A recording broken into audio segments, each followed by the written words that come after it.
Are we ready? I know I am. So, whether or not you are, it's time for another episode of the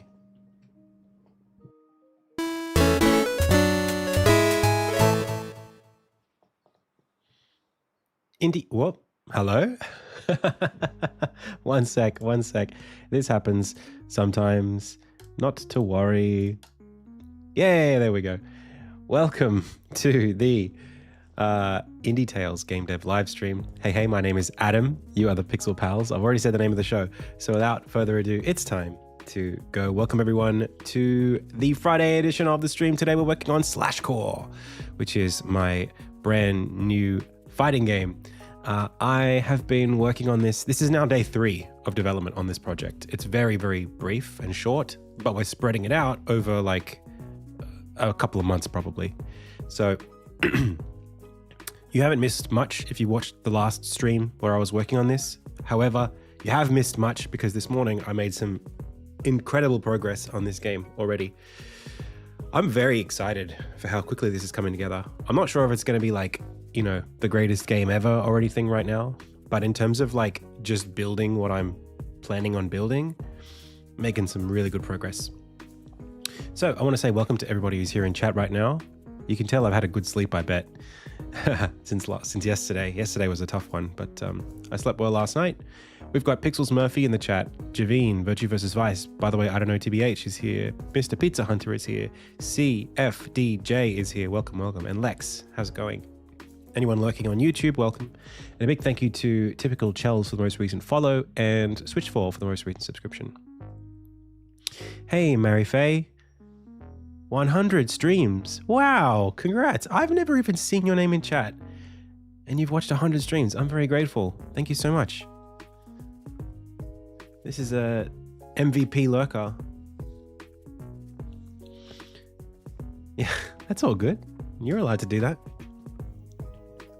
Okay. Let me show you. Check it out. I should be able to make my little guy do something if I press some buttons. The Nintendo Switch controller support while Steam is running on Unity can be a little bit finicky, but this should work in a second. I just have to unplug it and plug it back in, I think. Especially because it's a Bluetooth controller. I should just plug it in via Bluetooth. Why am I doing this? Anyway, check it out. We have a game. So, this is the game. You play as a little dude. You can pick multiple different fighters. And the way the game works is this is your analog stick. And all you do is flick the controller in the opposite direction to where you want to go, like a slingshot. So, it's a fighting game. You can attack the enemy, and this will be multiplayer, obviously. So you'll be playing with somebody else. And we don't yet have like scoring. We don't have points yet.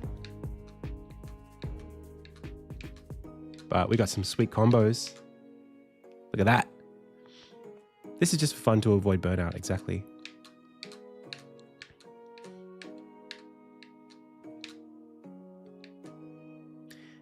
Hey, Kirill.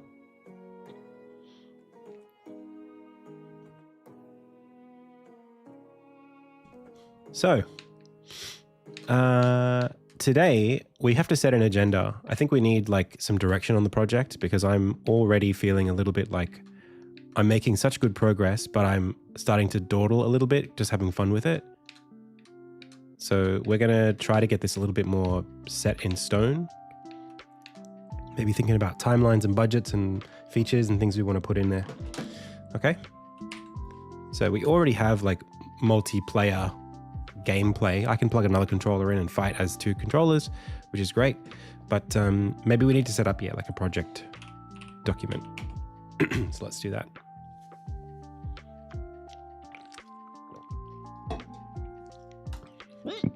Pardon me.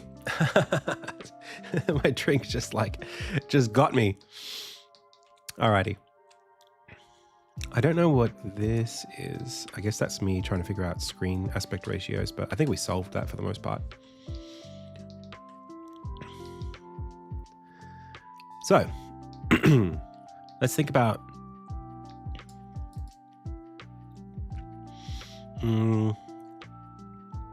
what I could do is there's kind of two ways to think about a project, right? There's like the pre-production where we're adding stuff, and then there's production where we're trying to make stuff happen on a specific timeline.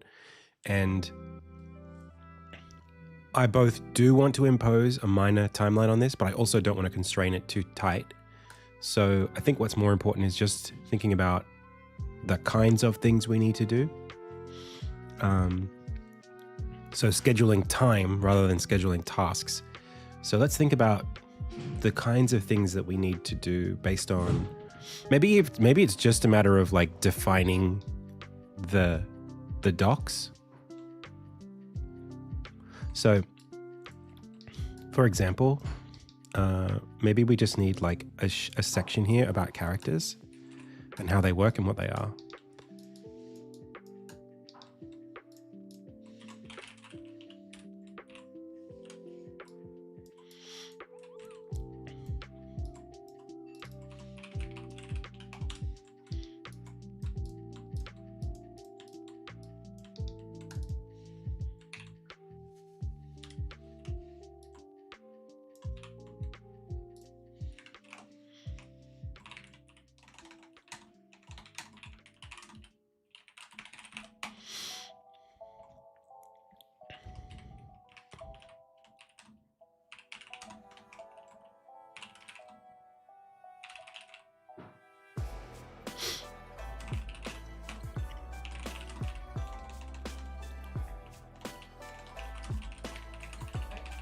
Hello.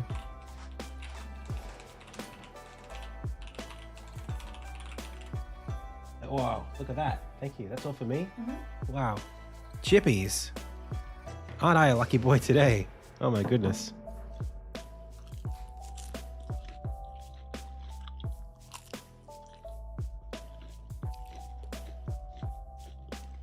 W wife indeed. Oh my gosh. You should get married for this reason, chat. You just get chips sometimes. You want some? Good job. Eats the chip I fed you. Okay.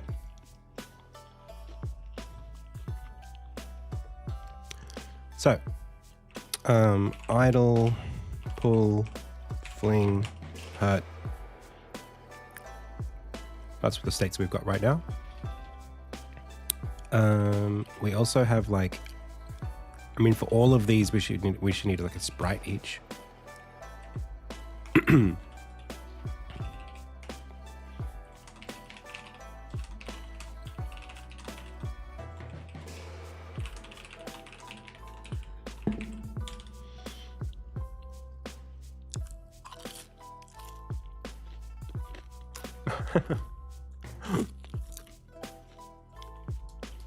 Okay.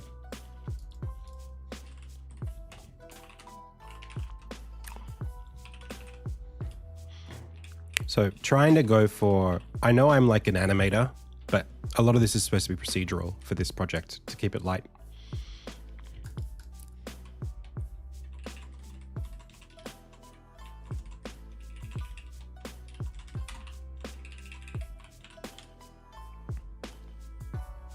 The fighting game, okay.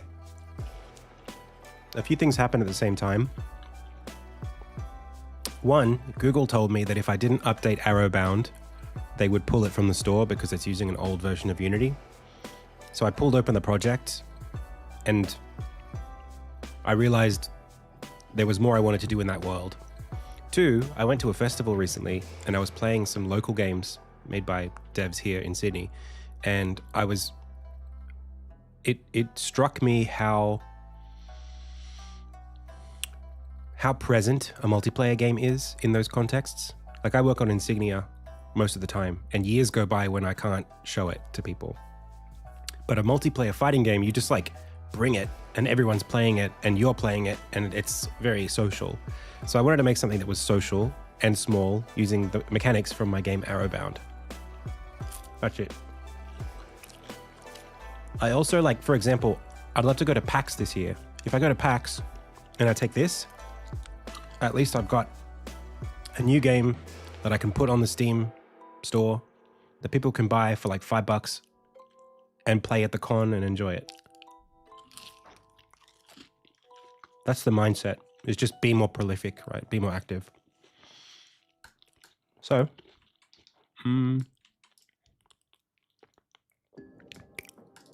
this is design. And I know I can do this quickly. It also helps me feel like I get a couple of wins, you know? I've been really missing like a win. Asynchronous multiplayer into Insignia? I haven't thought about it. Actually, I did have an idea for asynchronous multiplayer in Insignia where you control either like a Shadow Armin or like a Navi style character from like Zelda. Just like a little character that the player 2 character can just go around and like pick up coins and stuff. They're like locked to the player 1's camera, but they can just move around in the space at least. Something like that.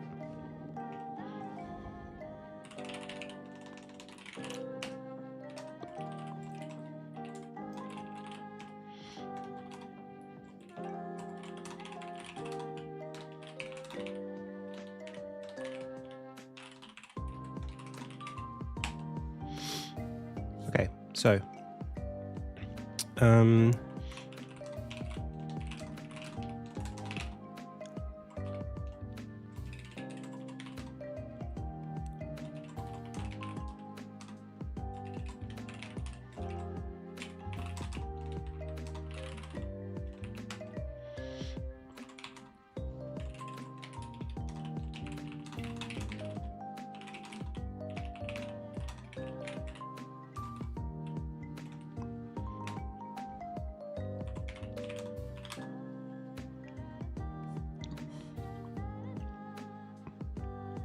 oh, asynchronous, you mean like, yeah.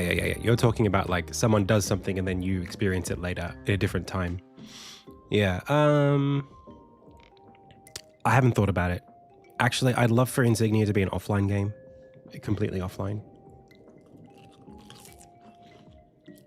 Online is a real can of worms. Even asynchronous online, you know? Definitely not in scope right now.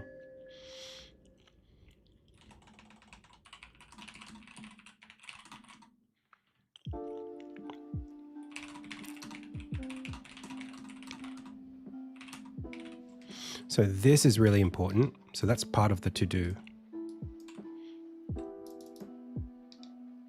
This goes away. This goes away. This goes away. That goes away. So we just have one to-do list, and it's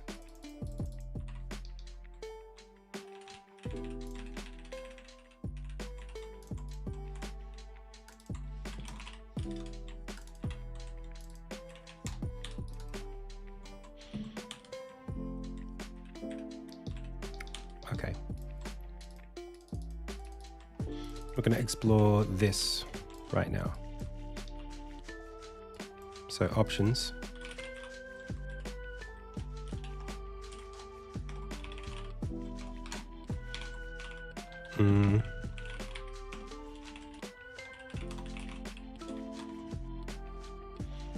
Hey, Brutalistic. How are you doing rotating sprites like weapons? So right now, when the game's in like 1080p, it's, did this happen again? One sec. Oh, that works. Bluetooth is better. Oh no, there's 2 players. I'm both of them. Let's try that again. Why is it double adding the controllers? That's so annoying. I think it's Steam. I'm pretty certain it's Steam.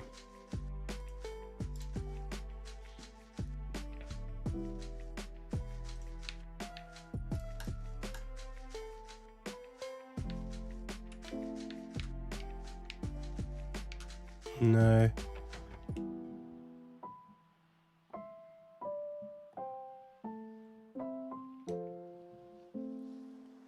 Have I tried Godot? I have tried Godot. I don't know why this double adds the controller. What happens if I close Unity and open it again?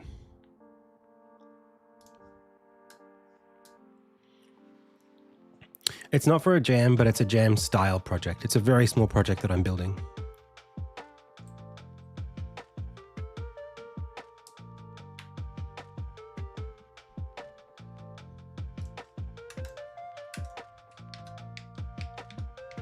I don't know why it does that. I'm getting double player registrations. So annoying. That's the new Unity input system.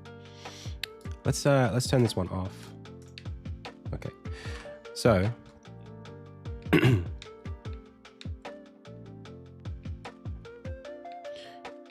yeah, I just wanted a break. Just like a little experiment project, something I can ship quickly. So this is what I'm doing with the sprites, right? It's mostly rotation. And in 1080p, it looks like this, obviously, which is whatever.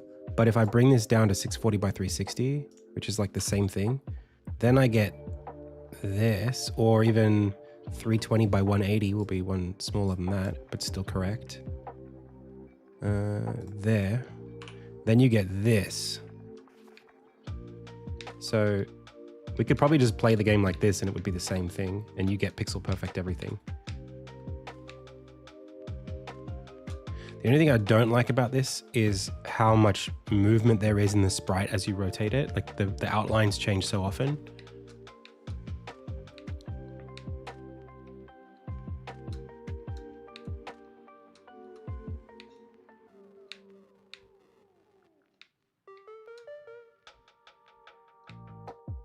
It might even be like distracting.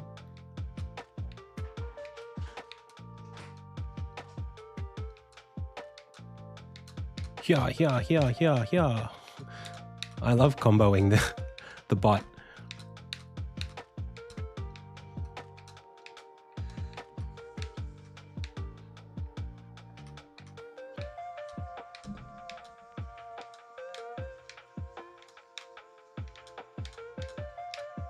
Anyway,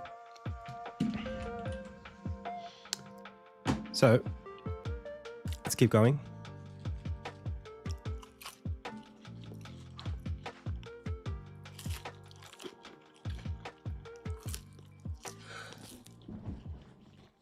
So option 1 is stamina.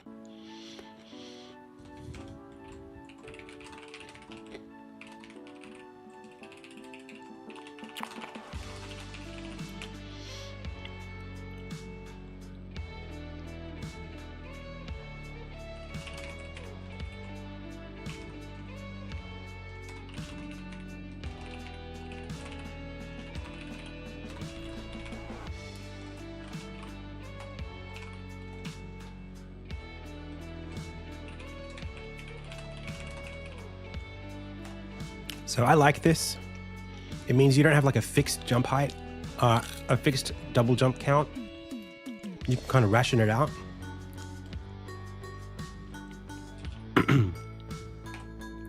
Or a fixed limit, X jumps, X attacks per landing, rounded.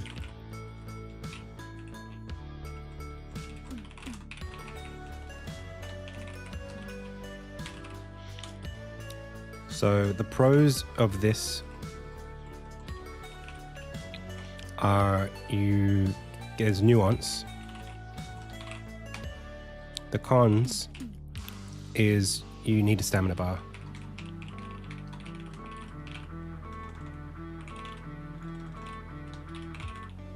You just need one at that point. This one,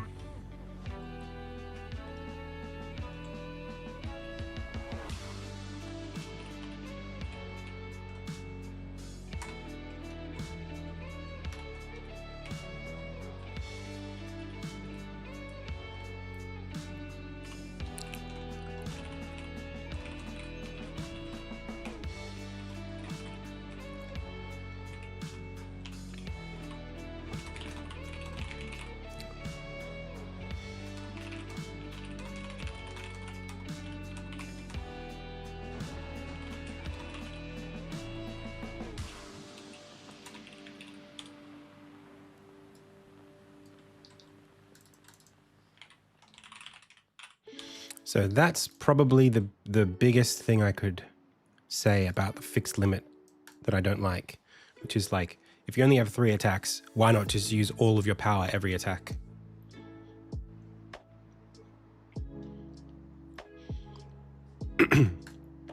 So in this game, you can only really attack in the air. It's just like the way that the game kind of is. So like every attack, you kind of, if you're in the air, that's the only way to get like the most, you know, value out of it, I guess, is like you want to be in the air. That's how you do spacing, and that's how you do like movement. All of the gameplay is in the air, essentially. You can attack on the ground, but grounded gameplay is not really like a thing. You kind of want the game in the air. So,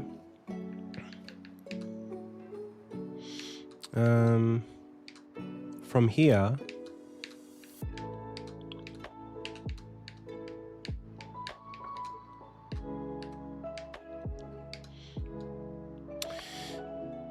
the question is, where would I put that stamina bar? So I've already done mock-ups for this, and they are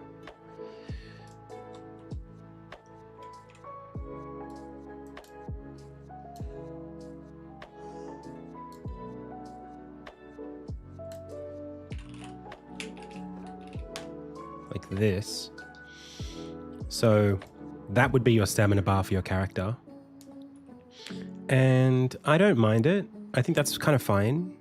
The only thing I would just be conscious of is that like you're looking here, and do you really want to have to look off to the side of the screen every time you're trying to manage your stamina? And if not, then you end up having to do something like this.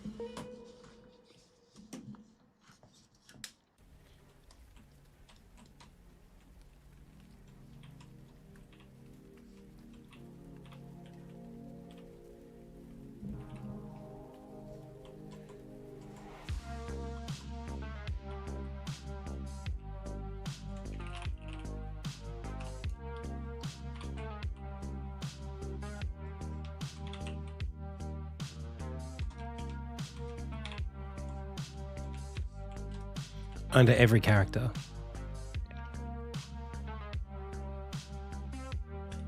Which is not like amazing, you know, having to like show off their stamina bar, how much they have, how much they have spent, that kind of thing.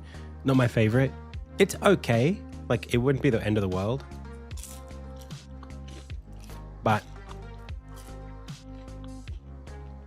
I'm not sure what else you could do.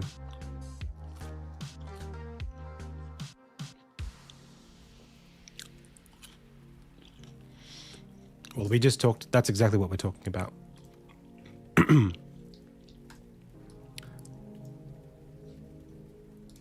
This is pips. This is bar.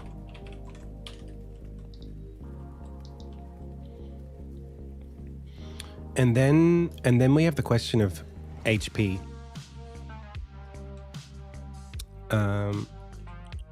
Yeah, but these characters I think might be too small. And also, that change from a non-tired to tired is Boolean. And we're trying to represent something that's floating point, hypothetically. For gameplay, we've identified that a floating point number, I think, is better because there's more nuance. You can use less stamina per attack. Like you might do five little attacks that cost this much each. Or you might do 3 big ones that cost that much each. And then you're forced to go down. So there's also the question, this is kind of goes hand in hand with health. So it's kind of like a double conversation here. So there's this is one constraint, but another constraint is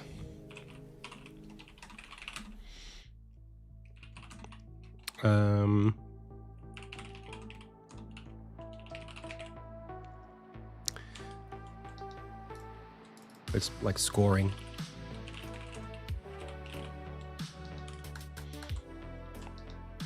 So options here are the following. One, you could have modes. And I've proposed a few different ones already.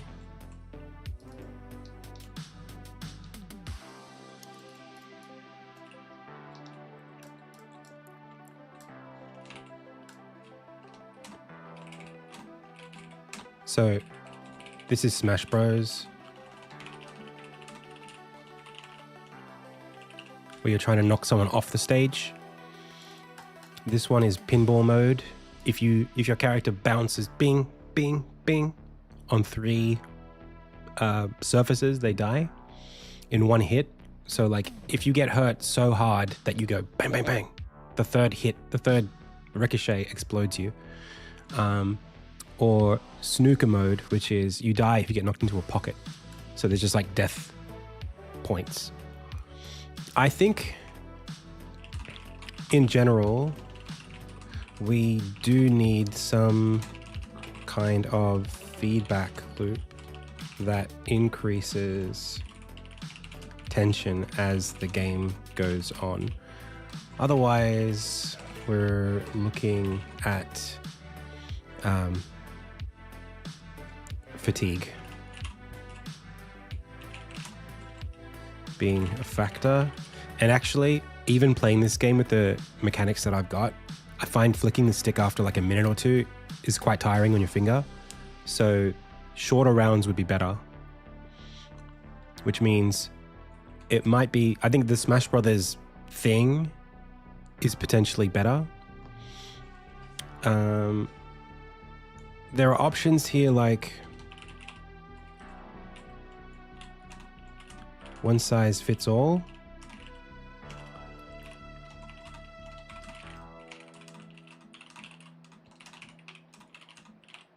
In that case, just do Smash Brothers. Or different scoring systems per mode. In which case, we'll need to communicate that to players per mode. So like pinball mode. So yeah, pinball mode equals show the pips for each ricochet.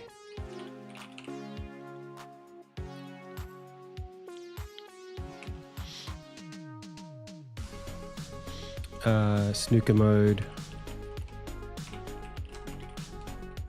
no stamina, just fixed on like Smash Brothers style, like 50% damage. Perhaps making them fall faster or attack after attack, or maybe making the weapon smaller after each attack, or make the distance they travel with each flick gets reduced. But you still need to be able to evaluate how much power you're going to get.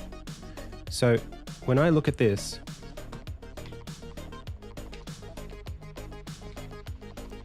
right, I can pull back the sword to a certain point, and I can tell how far I'm going to go based on the sword coming all the way back.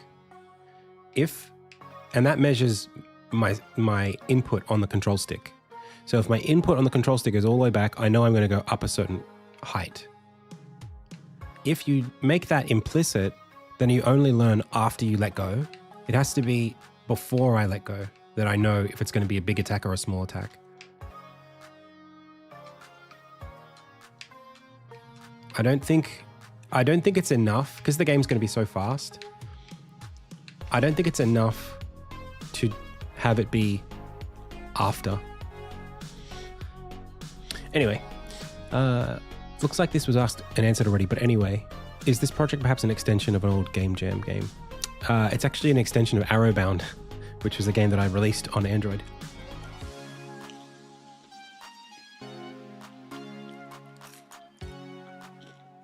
Hey Angrala, I am doing good.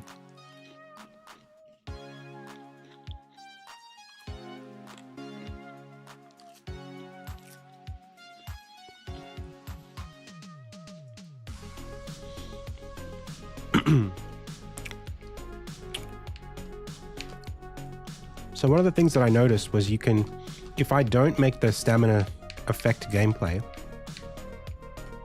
you can kind of like keep juggling someone indefinitely, and it's kind of annoying for them. You know, I can sit here and just like bounce you around. So you need to go further per hit. And it doesn't have to be, it could be like, it doesn't have to be like in Smash Brothers, it's permanent, right? Like as you do more damage, they get pushed back further. And the reason why that works in Smash Brothers is because there is a, yeah, the red tinted means you can't do anything. It's the same as in Smash getting stunned for now.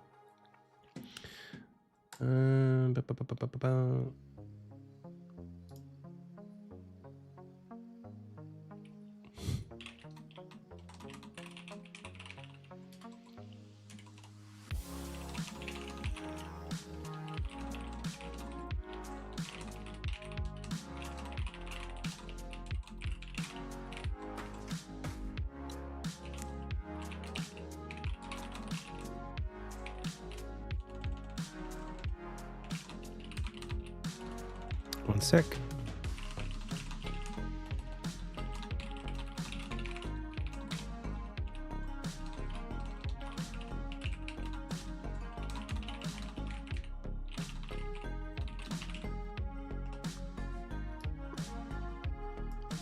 Cool.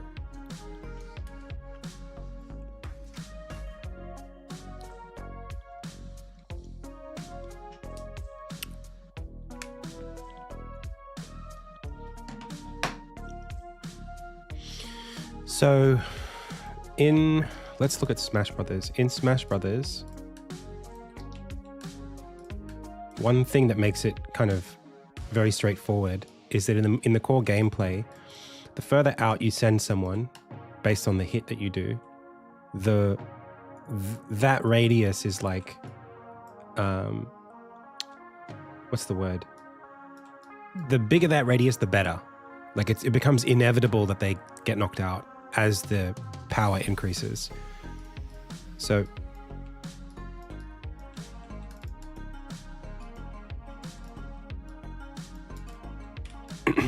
knocking someone away is going to always have that effect.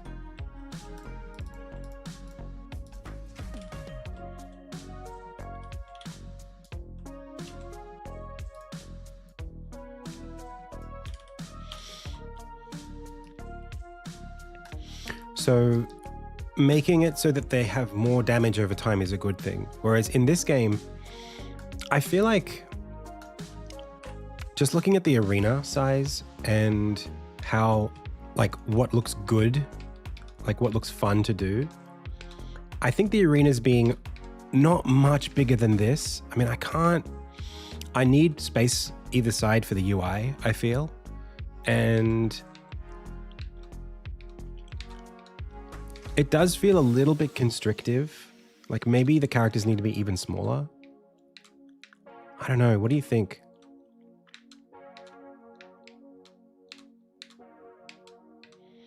Because I'm thinking like, does the stage... No alt. Does the stage need to be more spacious than this? Like if this was Smash Brothers, that's the edge of the whole world. You get knocked off, it's over. So the idea of like a ring out, it does feel a little bit,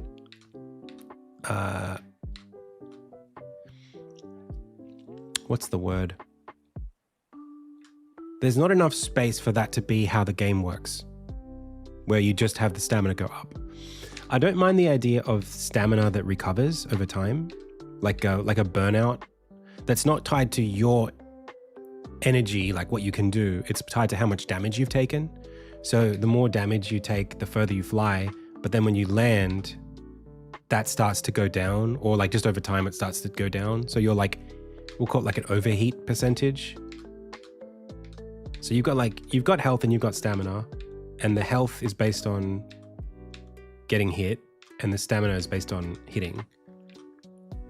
I don't think I can tie them to one button. to 1 like meter. I think it has to be.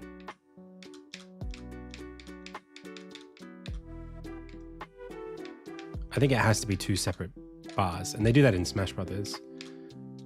Well, in Smash Brothers, there's staling, which is invisible, but that's technically there to stop you from spamming attacks.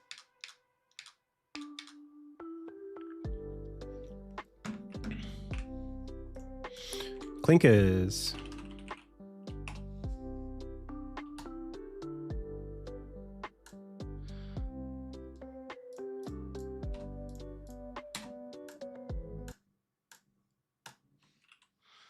Let's see it.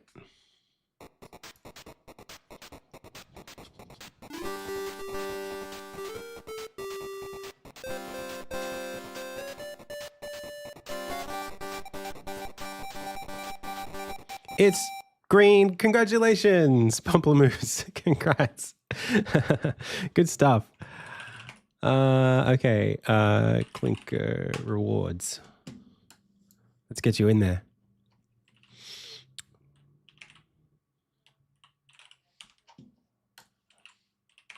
I can see you haven't won before, so we can make a new one for you, and you can let me know what you want when you want it.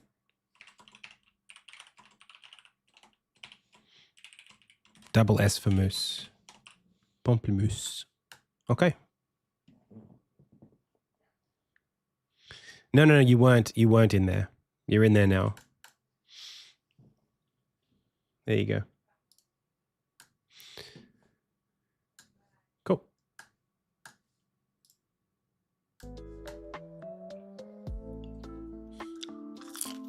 A green grapefruit. Okay.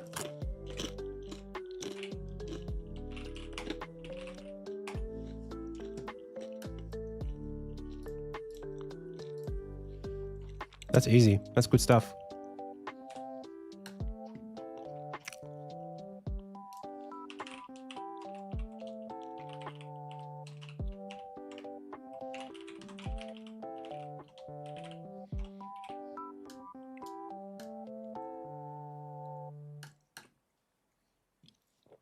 Great job.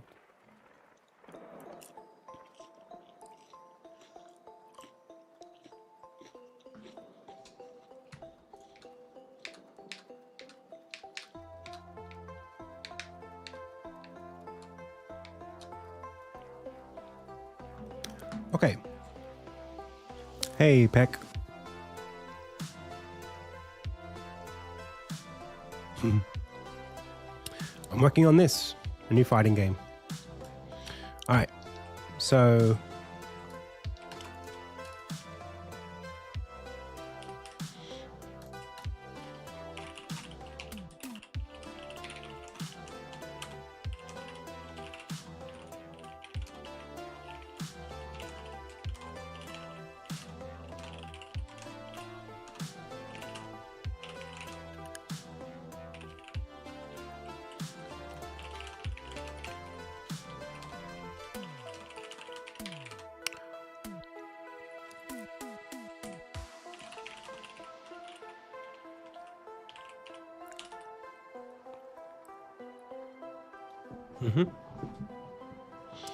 well, not really a new genre for me. I've kind of done this before, but an iteration. Alrighty. Yeah, I think like if I was to design this, what I could do is like take the roof off, bring this down, maybe even like, maybe it's more like this.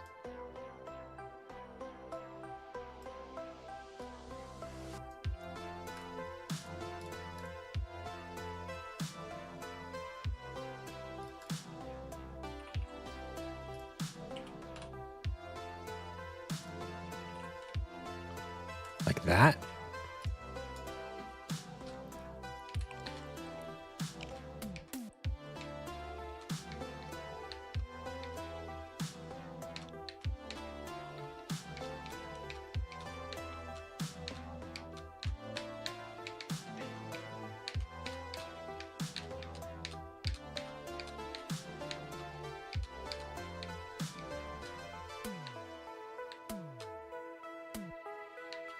Good evening.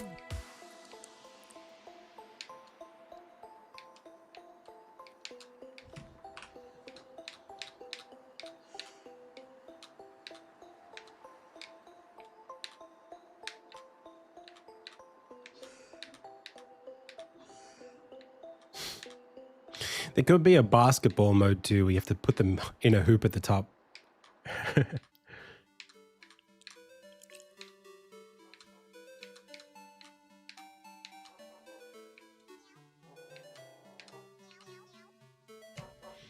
I just drew the walls angled.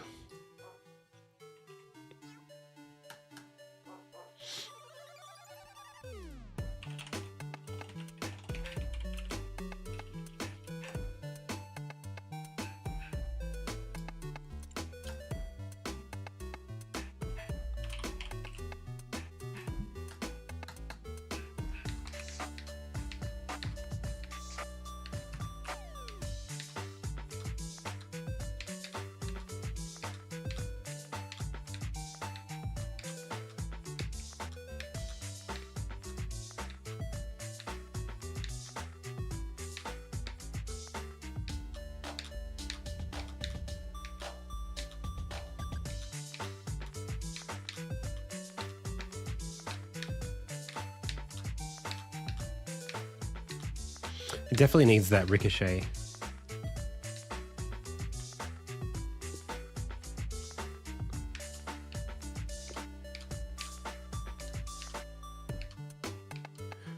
Yeah, scrolling levels could be an interesting one.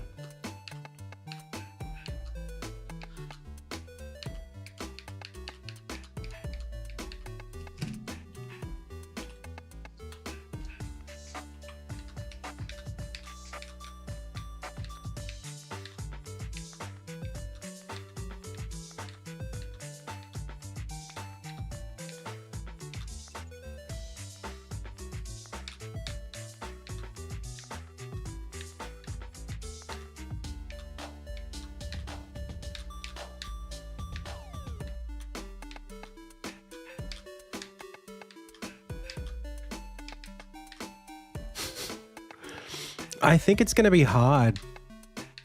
If this was 2-player, I think it becomes very easy to do this like static camera sort of situation. I mean, if it's 2-player, I think we could have a camera that moves around quite a lot. If it's 4-player, I think it's going to be much more difficult. The way that Smash Brothers works is the camera will zoom out, basically. As long as you can frame everybody on the screen, it will do that. And I feel like, it's not hard to make that work, but I'm a little concerned about how that feels, I guess. So, for example, if we have the camera like pulling out and the gameplay happening, like, I guess it's fine.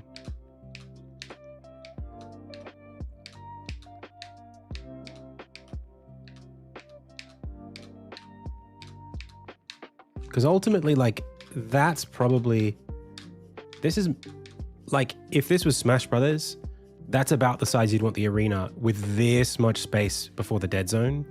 Maybe like even a little closer. And I'm not sure I can, maybe like 1.8, no, like 1.35 would be ideal, I think, for this game. Which is, for a 1080p screen, that's fine. For a 1280 by 720 screen, it's not great. It's a little bit ugly. But maybe we could do something with it. Because 135 doubles to make 270.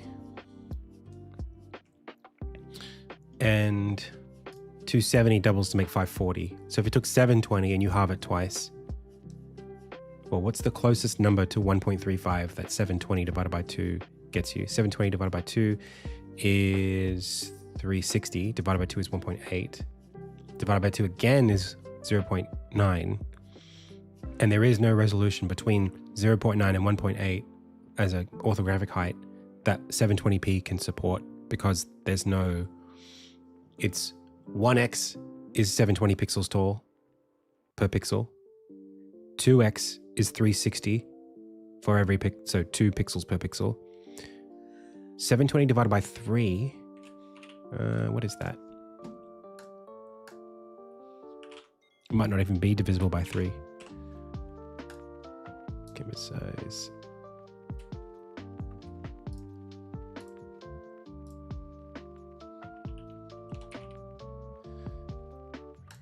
Gives you 426 by 240.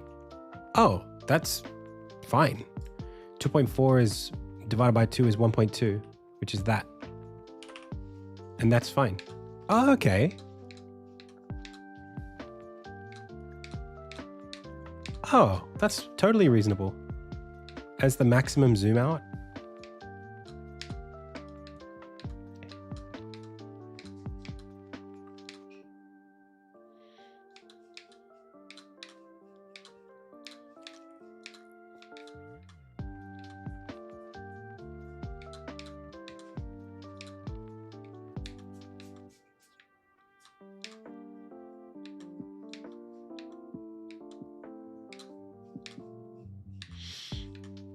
So I still feel like maybe on PC this is okay.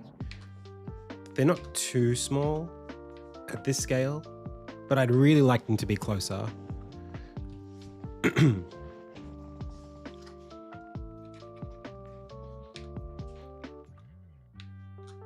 What do you think? Like, I'm sitting right in front of my computer. It's fine. And especially if I take what's supposed to be the UI canvas and make it, you know, bigger to about there and there, and then make the camera, well, the camera's 1.2, that's the camera. That's not quite right then, is it?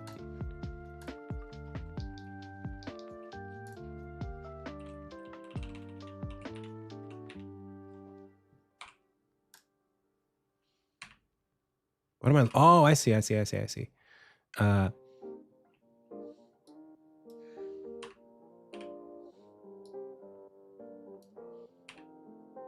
that's not right. Oh, my 1080p monitor doesn't have... I guess I would just have to scale it until it was right. Something like that. 1.6. So you get something like this. Oh, that's pretty good. I could handle that. What do you think? So this would work like this. It would look like this on Switch. Oh, that's fine. I think we could keep it at this size on every platform.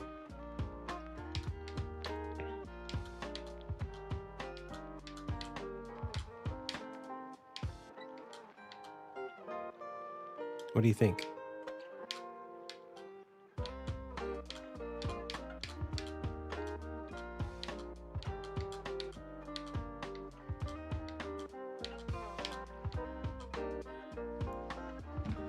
That's actually doable right there. So it's a 720p monitor. It's a 720p screen. So, I mean, you could probably even just, if we wanted to be like really critical about it, you would take whatever this is and you would say, well, I want my monitor to be, look, if I make my monitor 1080, it's probably fine at 1x. That's the same resolution we were just thinking about. It's 1.2. I don't think you can tell. I think it's fine.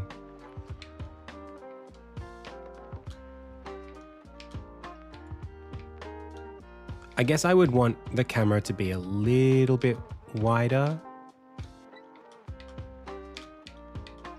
Maybe. If this was no UI, I think it would be probably perfect.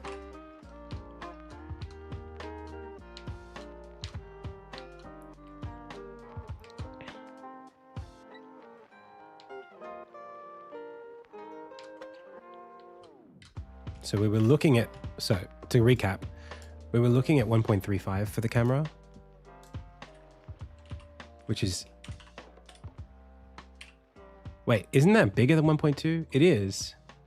But it doesn't work on 720, but that's okay. So 1.35 with the canvas here gives us, what the heck?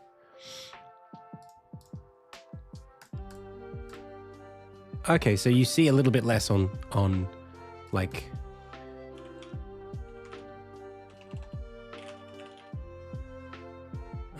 what are we looking at here? Oh, I see. Right. Yes, that's what I was suggesting. Sorry, I'm losing my brain here. 960. No. 480 by 270 is what this is. Yes. Then you get this on, like, switch to PC. That's pretty good.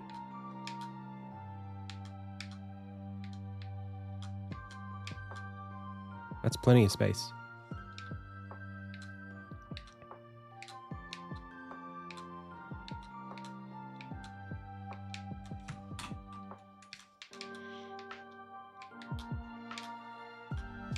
I feel like you could do a little bit of off-screen fighting, as long as the camera could like tolerate it.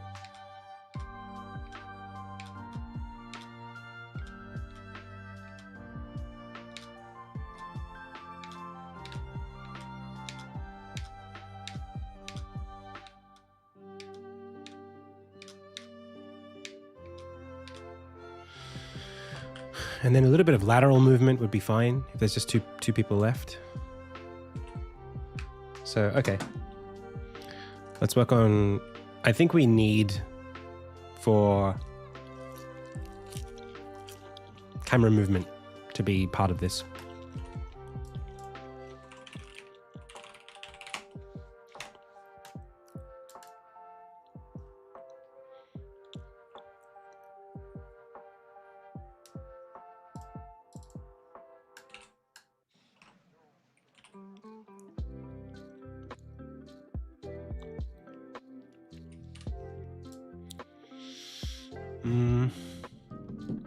One sec, be right back. Gotta take a quick toilet break.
Alrighty.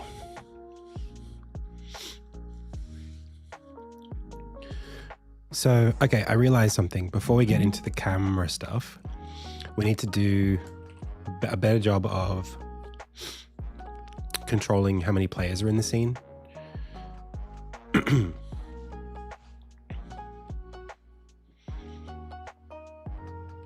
So, play input manager, I think, is here. And that just says joins when button is pressed. Joins when joint action is triggered. Join players manually. I think it's join players manually.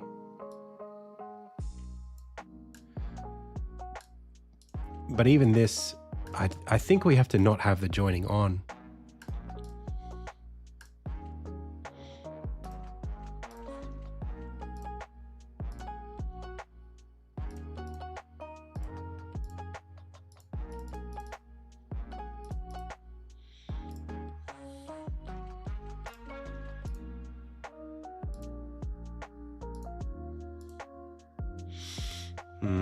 What's the right way to think about this?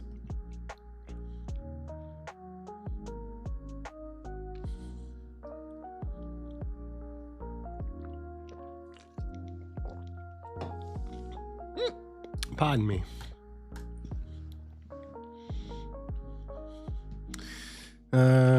Okay, let me just do some quick searching.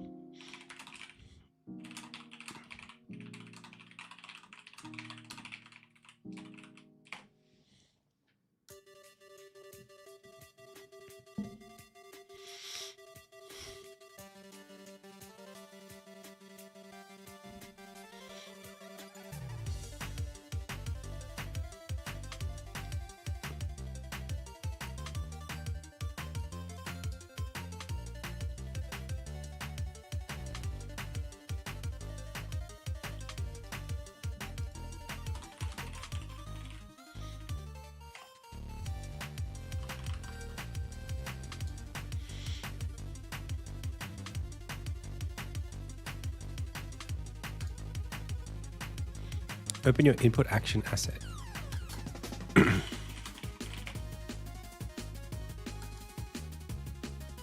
Okay.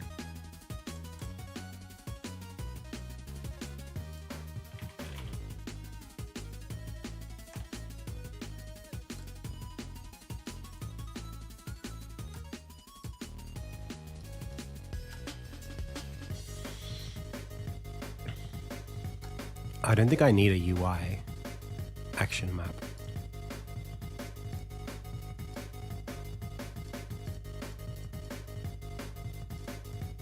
But maybe that doesn't mean anything.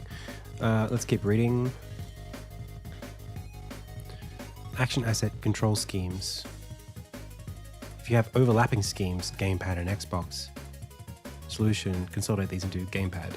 Well, I didn't make multiple because there's only one anyway. Control schemes.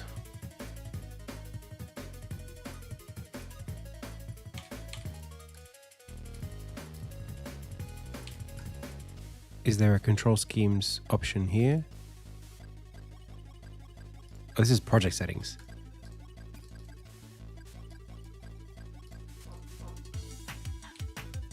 How do I remove control schemes?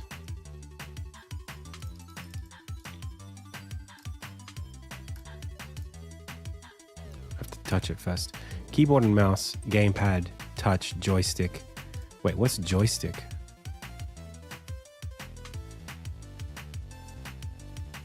Let's delete that one. I don't know what XR is. Let's delete that. Keyboard, mouse, gamepad, touch. That should be fine. Let's see what happens. Hey, Shooter Man.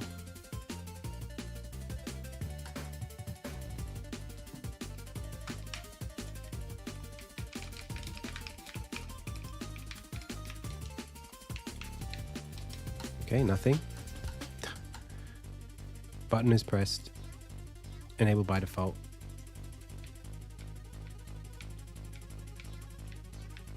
Wow, how did we get 2 out of 1?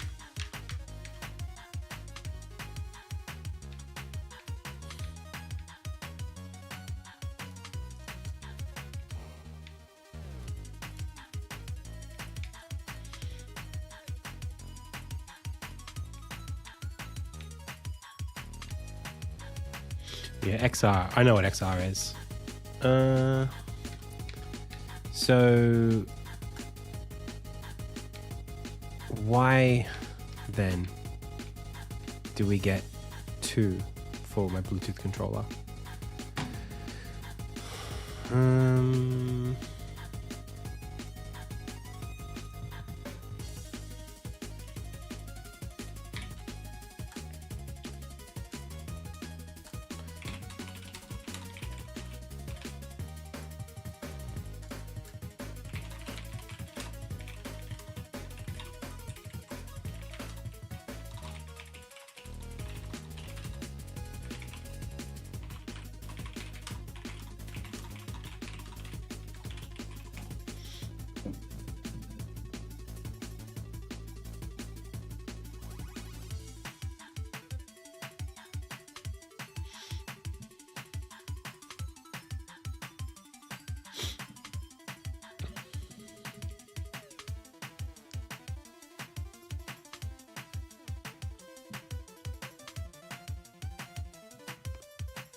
Switch join behavior to join players when join action is triggered. Use join player from action if not already joined behavior. Make sure your input actions have control schemes with required devices so unusable duplicate logical devices are filtered better.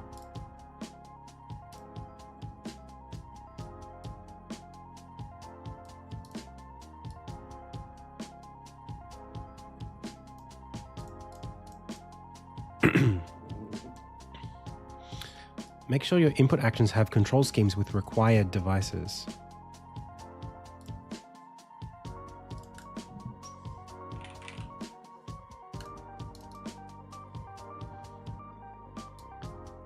How does that work?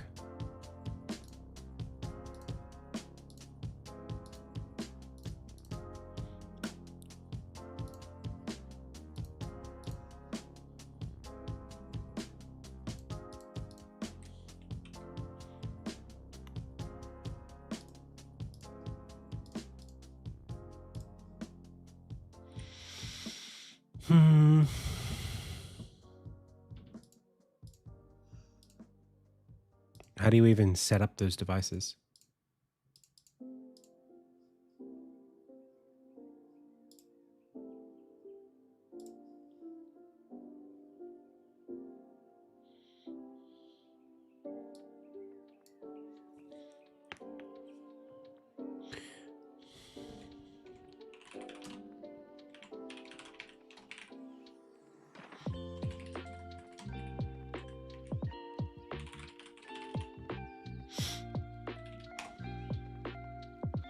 Yeah, I've only got one.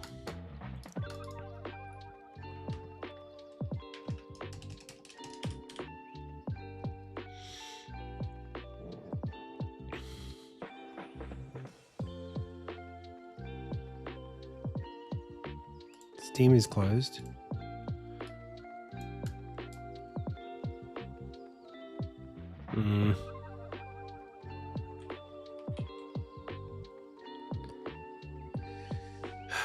This is not my favorite thing to do.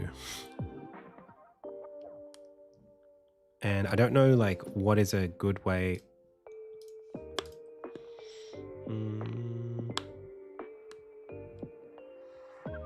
Okay, maybe I can ask more plainly back over at like here, or just in general, just like close all these.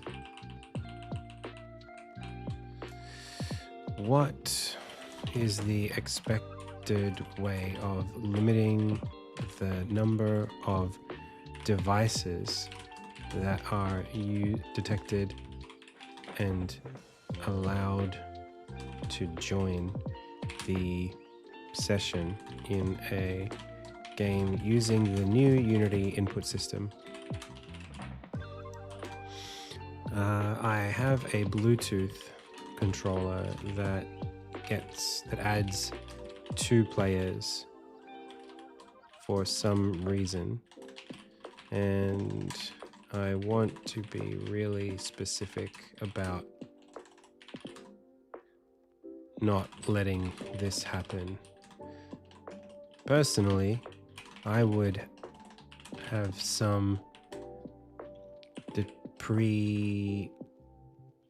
I would have expected that there was some kind of list in Windows of paired/connected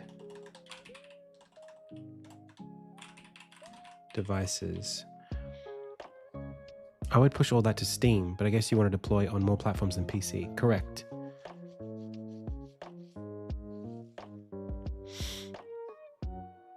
I mean, what if I'm not, what if I'm shipping on something other than Steam?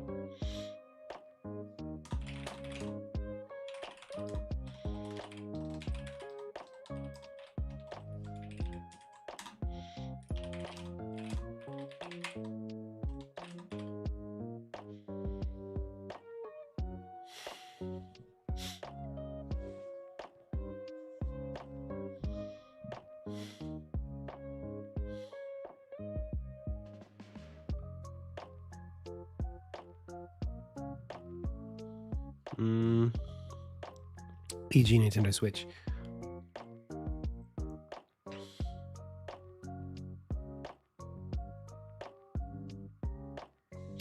All right. First of all, let's try the action join on action thing. Also, player input manager. We only have one. Let's be clear. Players when action is triggered, and then how do I assign the action? Button.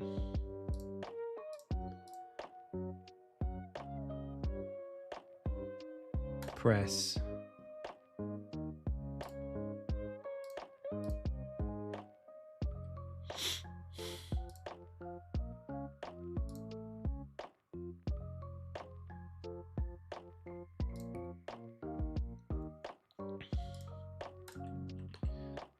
But how do I determine which button? Shouldn't there be like an action?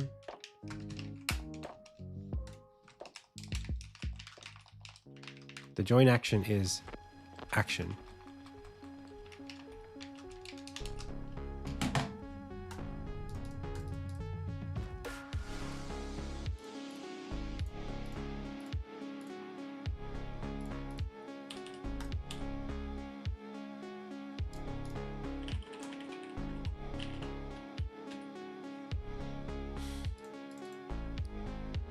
But I have actions called move, look, attack, interact. I have all these actions, right? So why is there no... How the hell is this supposed to work? Use reference.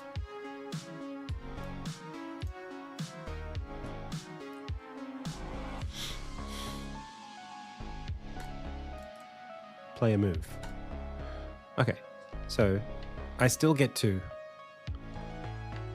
Which sucks.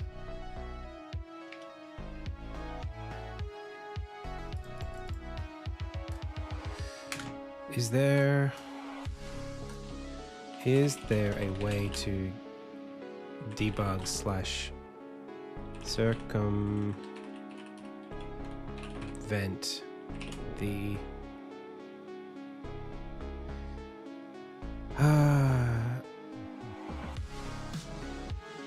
new Unity input systems join on action feature to further filter whether a controller has already been added or not? I'm using one Bluetooth controller and seeing two players join.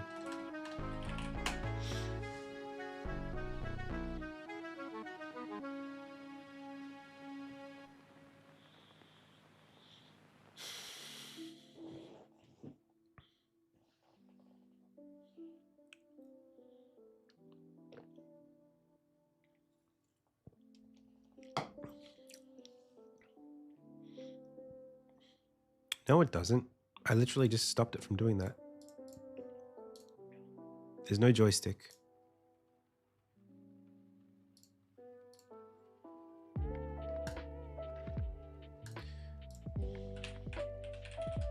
You're wrong.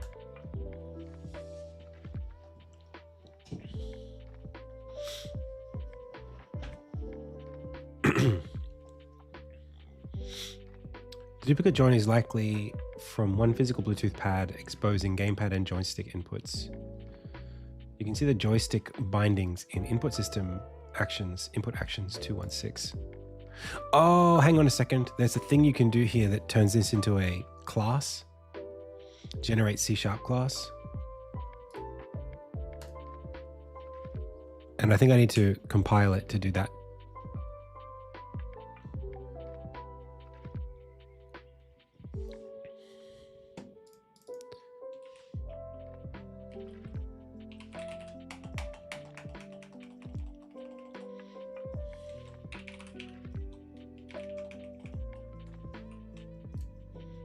I need to delete this.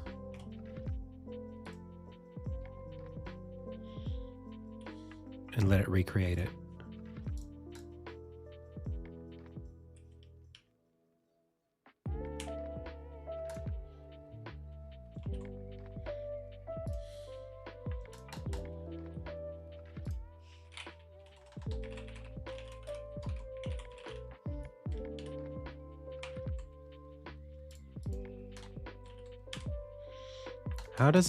How do I do this? These actions are assigned as the project-wide input actions. Okay.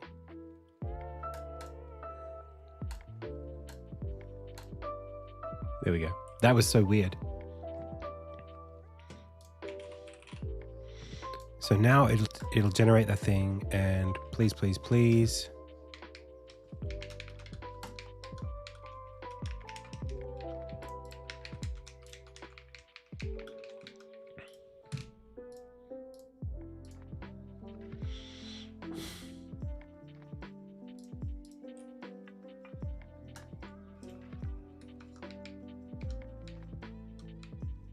Still terrible.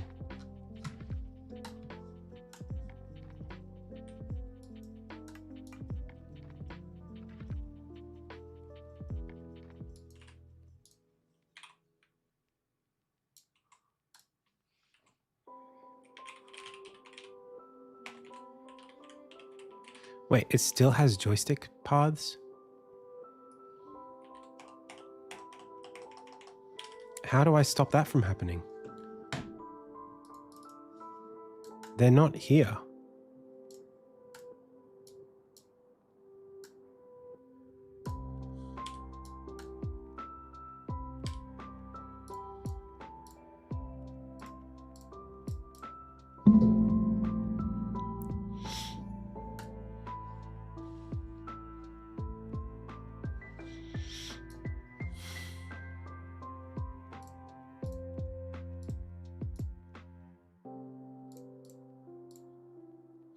One sec, pals. Be right back.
Okay. So, yeah.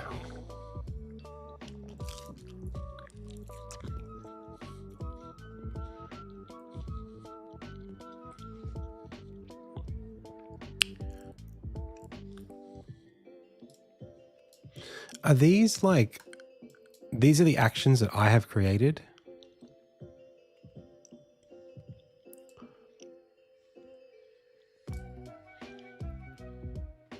Under move? Is that right? Oh, I see. Even though, oh, that's so weird.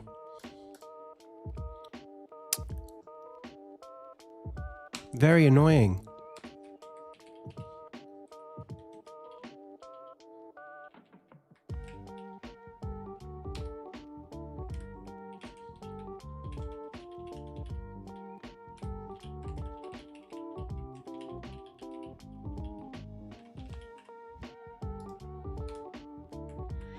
Thank you for drawing that to my attention.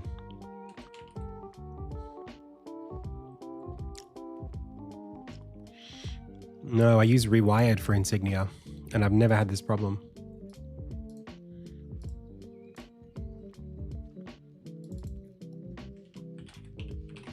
Well, this still has joystick in it, but maybe I can force it to recompile the script and we might get lucky. Thanks, Kenji.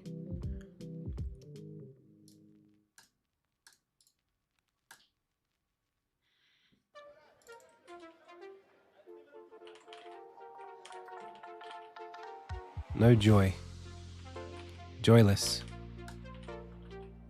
No, it's still there.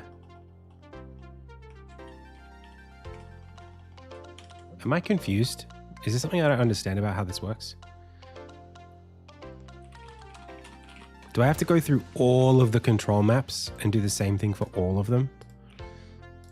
Yeah.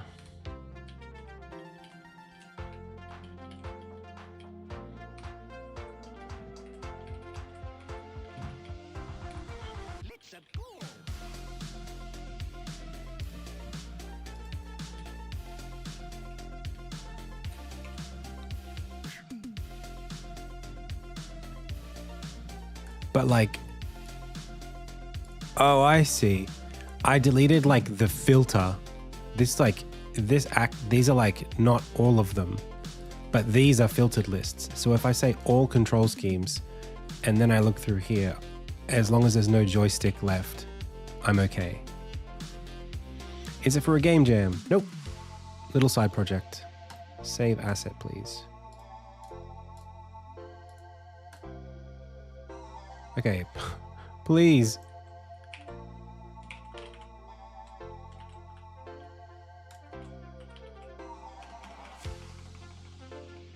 These are groups, and that's okay.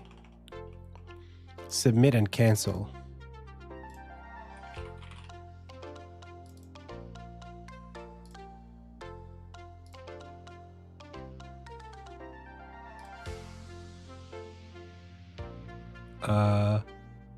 Looks like it's fine. So please. Nope, didn't fix it.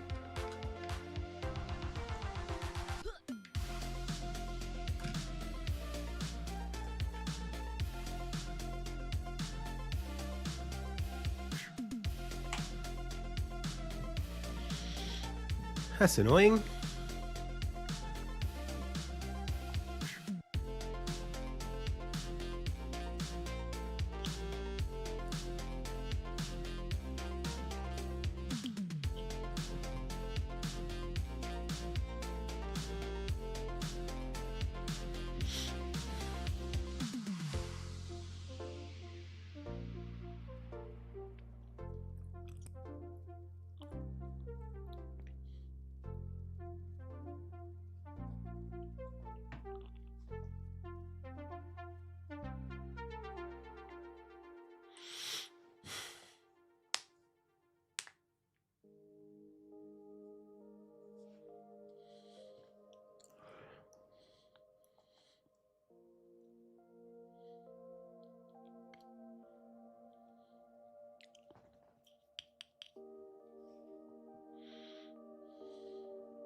Oh, let's try this.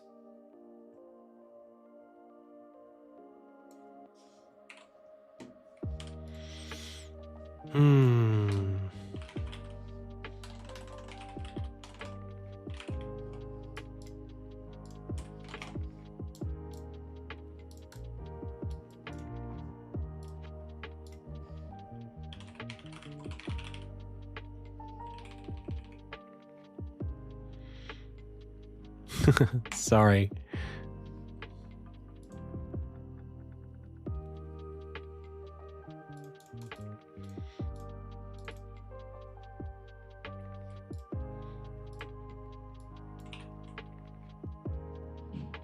What?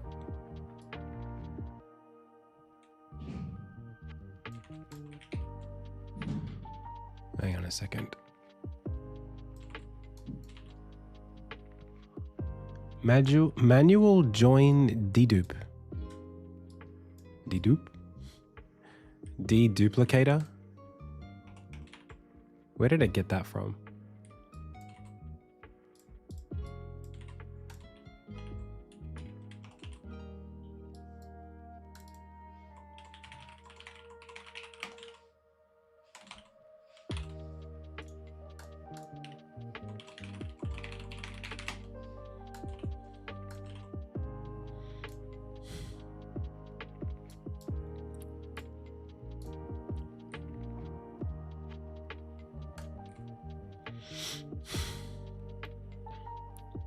Unity input system users.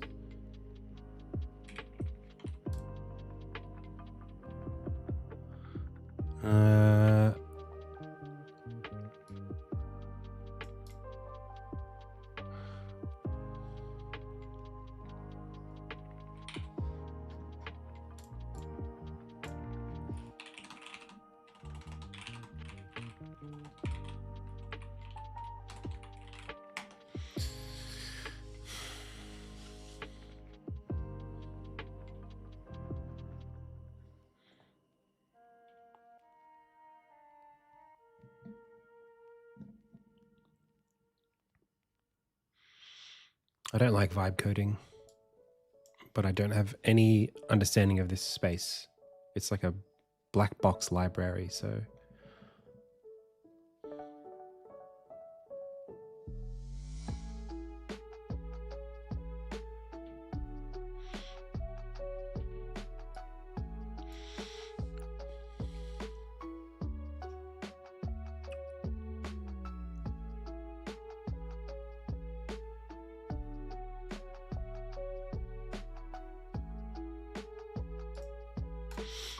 All right, well, I trust you.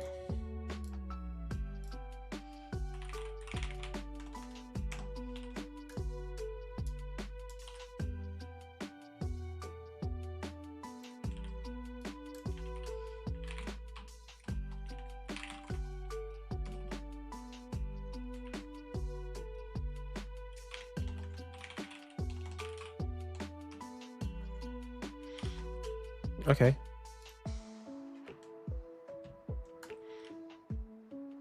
Let's see how good it is.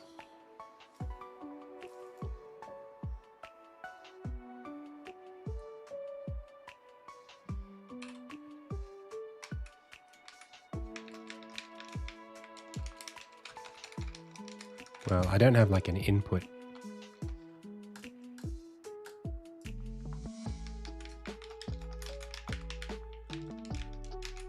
So what would be the input? Yeah, I mean, I don't mind asking it for help, but...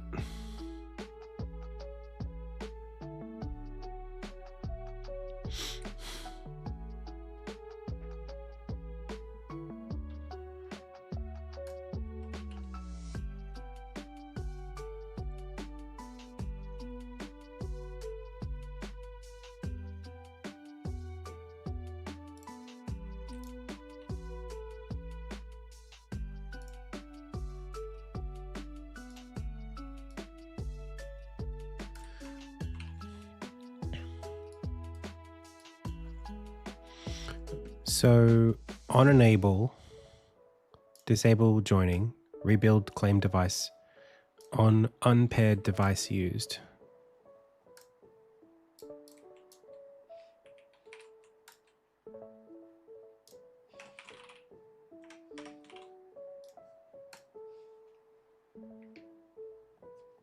Okay.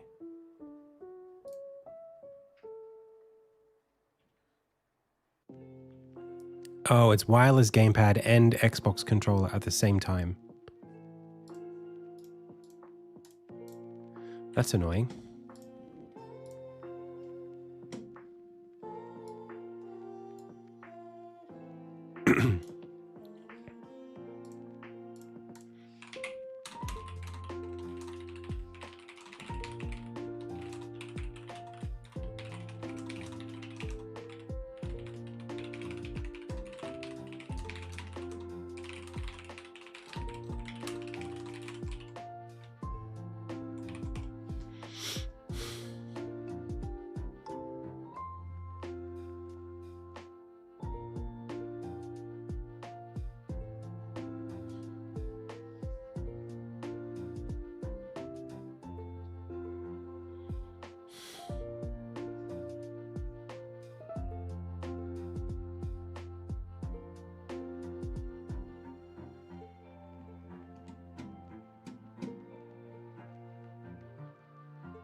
Do I have DS4 Windows?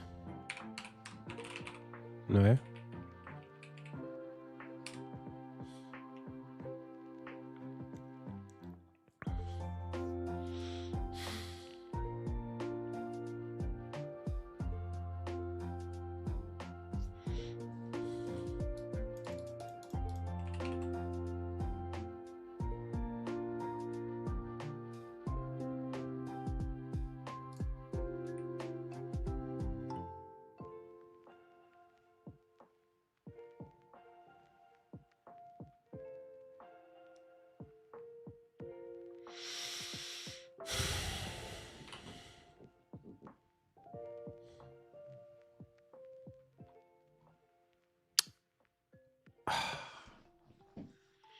I don't think I ever had this problem when I was using Rewired.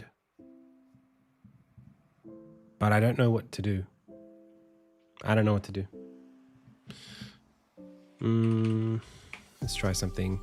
This is called the 8-bit DO wireless double detected Unity.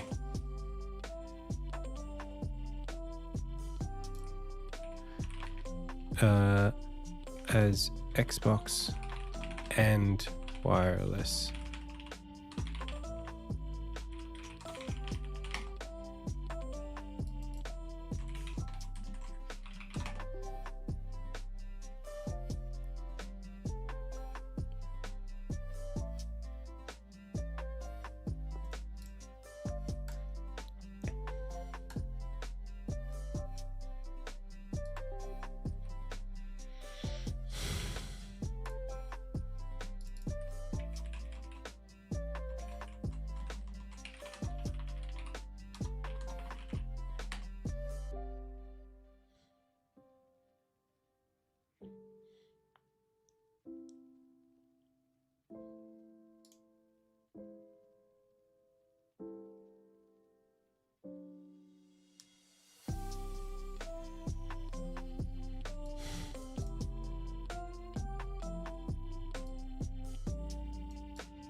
I really like those controllers though. I use it for Insignia all the time and I've never had a problem. Obviously because I'm only looking for one input in Unity.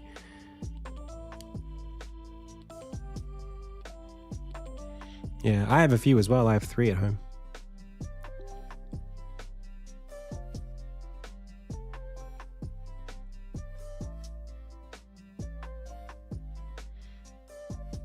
But I also use Rewired in Insignia. This is my first time using the new input system. So do I go back to Rewired for this?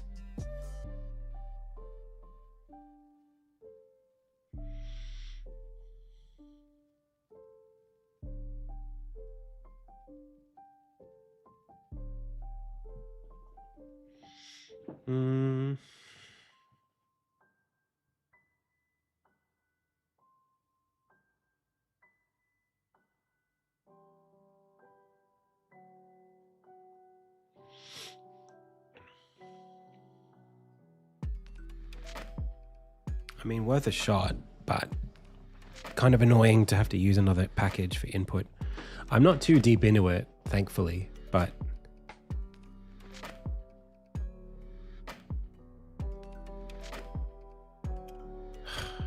I just don't want to have to set it up again. I don't enjoy doing it.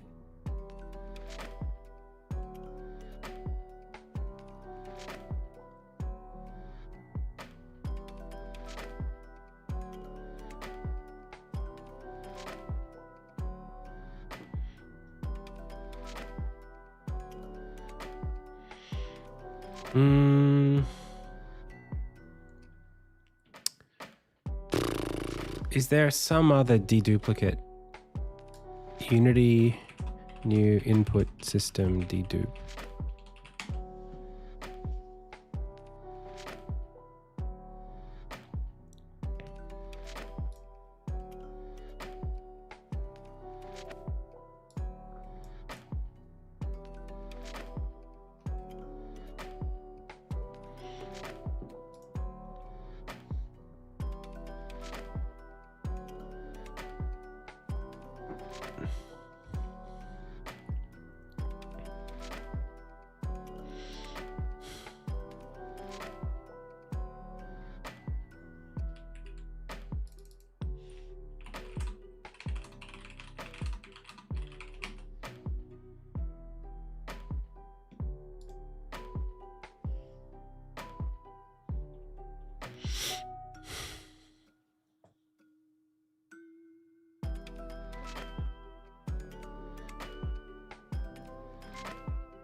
Oh, there's an input debugger? Oh, I didn't realize that. Where is that?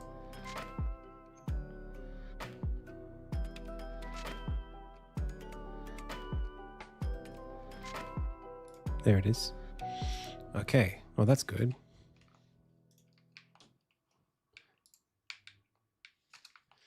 Yeah, switch Pro Controller and X input controller windows.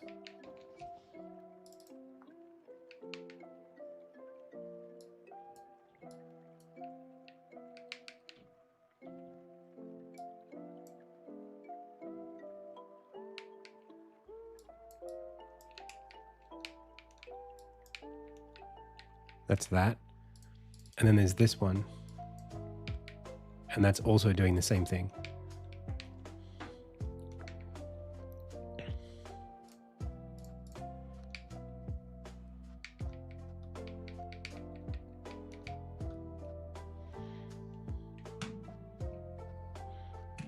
No, this one's 28 and this one's 6.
Just disable X input.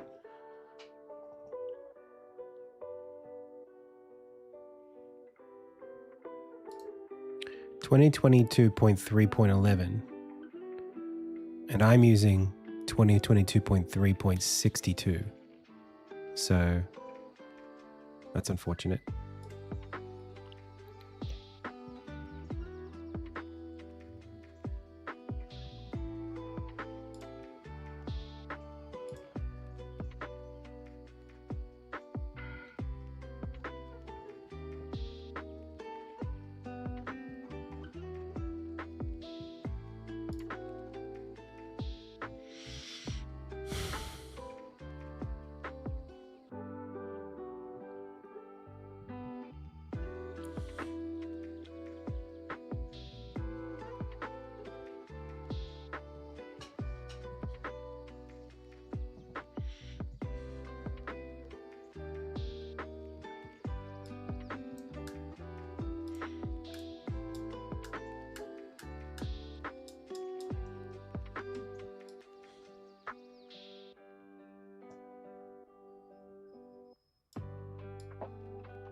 Okay.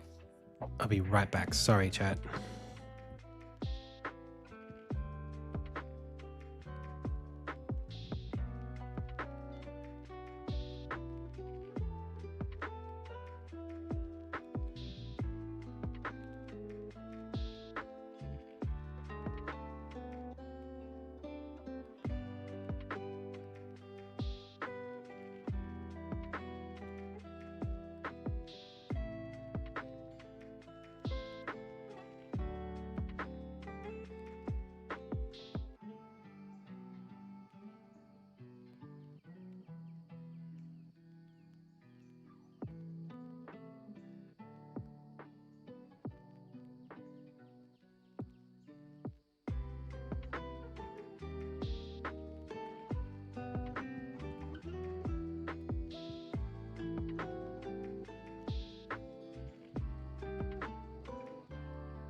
Okay.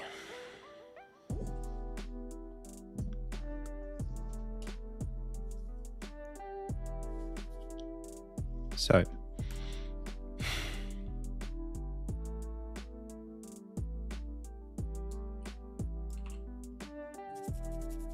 player input to on controls changed.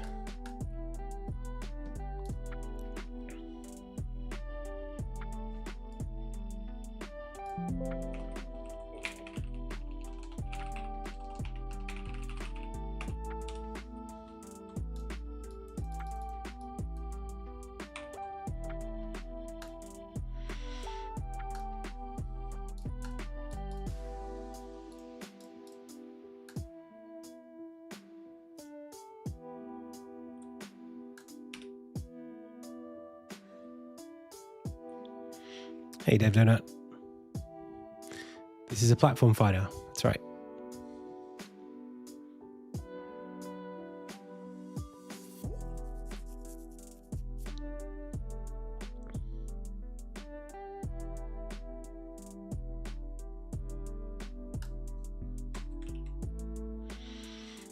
Okay, so I guess I just need some kind of manual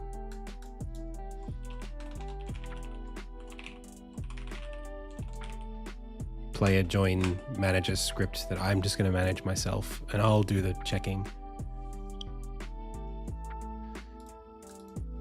All right.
Why are we looking at the absolute value?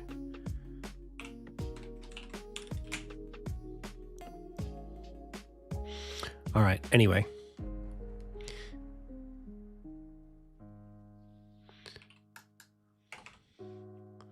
So they want to do this check on player input to on controls changed.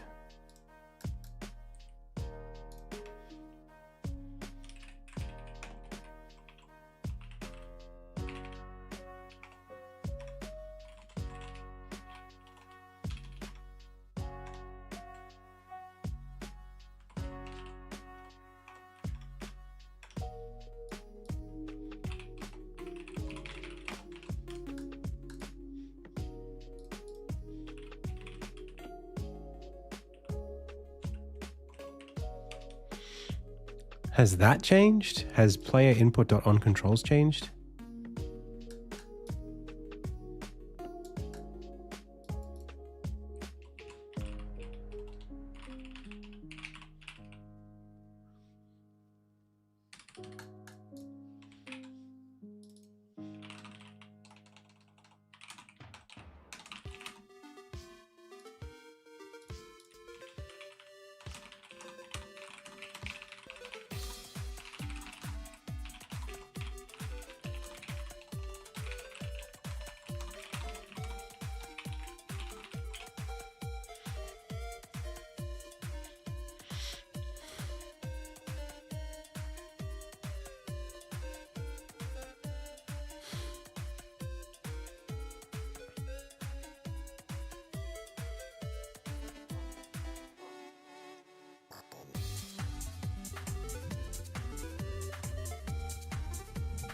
Where even is the reference for this stuff?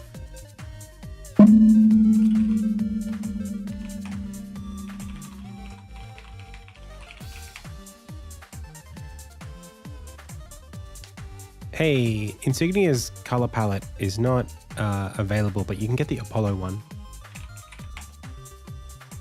Not that. That.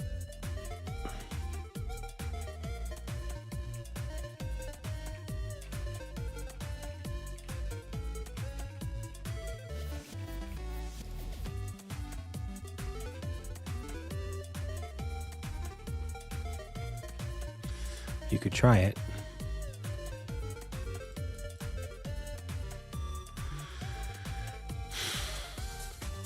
Player input.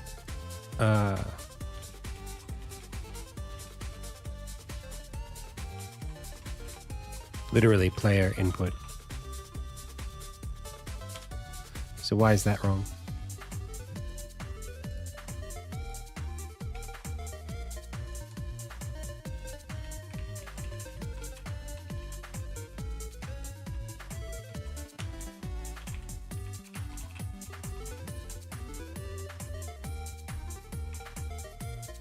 Wait, there are multiple what is a player input?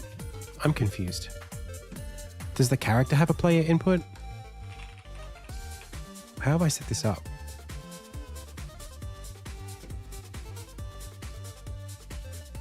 Player input. Wait a second.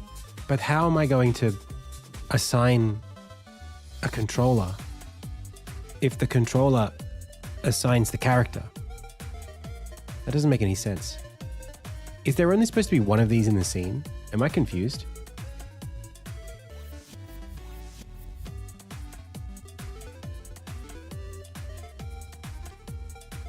This is my multiplayer input manager. This is the multi. Is that not? Am I confused?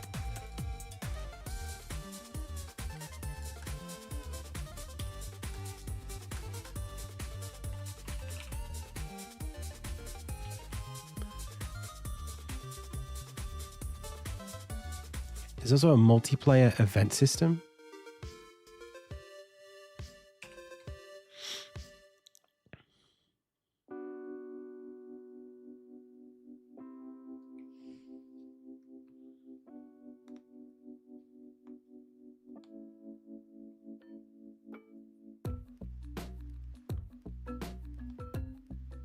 I don't need this. I'm pretty sure I do. Because this... Doesn't this use the player input? Oh, maybe I don't. Wait, really? But then how does it know this calls the events on the character, this player input, and it uses the new Unity input system to do that. And this knows the gamepad. So the way that it works is that currently this gets created by the player input manager.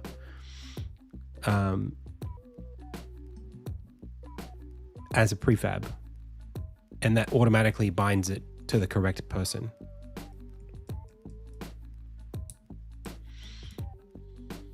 Hey, Greggy D, if you don't know how to code, then you certainly won't be able to vibe code very effectively, if that's what you're suggesting. I think it's still worth learning. You might not be doing it manually, but you still need to learn how to do it.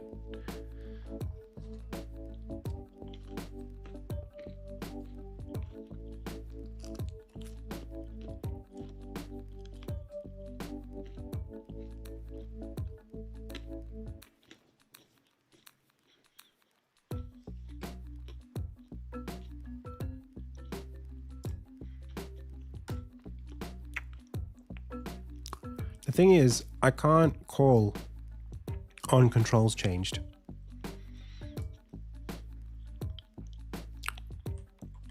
All right, I'm gonna do this myself. Screw it.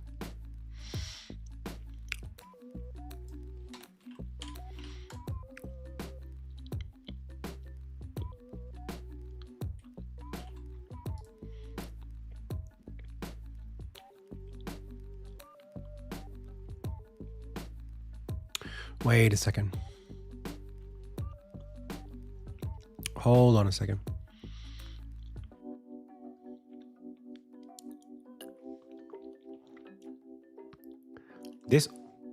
This also sends messages. Wait, so do I not need them? Oh, dude, I'm so confused.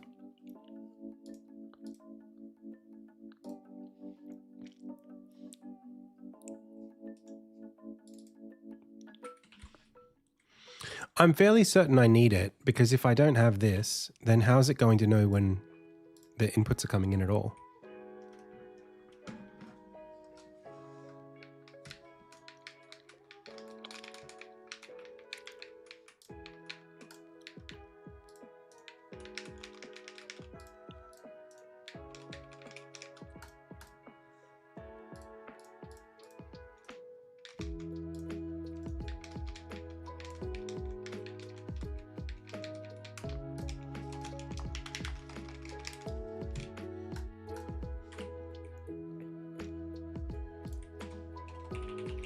Bro, I'm so confused.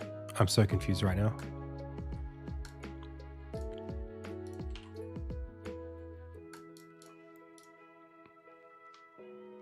How the frick did that work? How come? How come disabling this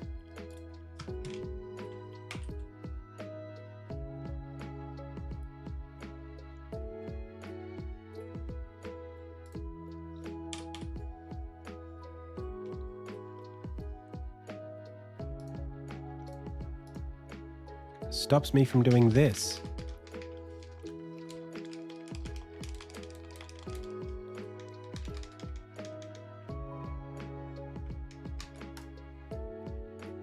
What the fuck?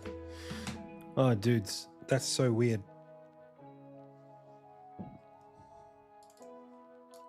I just followed a guide to get to this point, but no. No. We're not doing that.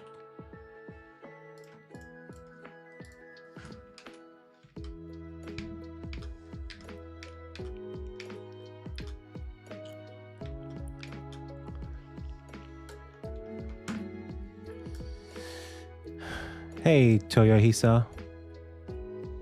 Can you do a tutorial on animated water? Maybe.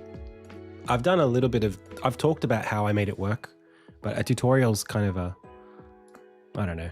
It's kind of complicated.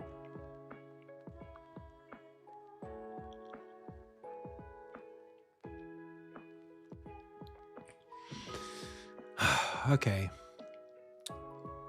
Well, let's have a think.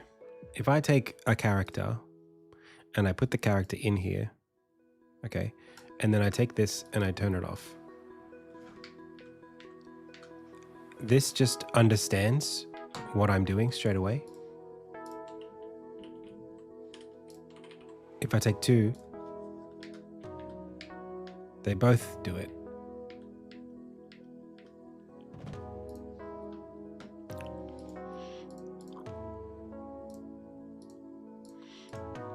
So my question is it, am I not supposed to have this player input?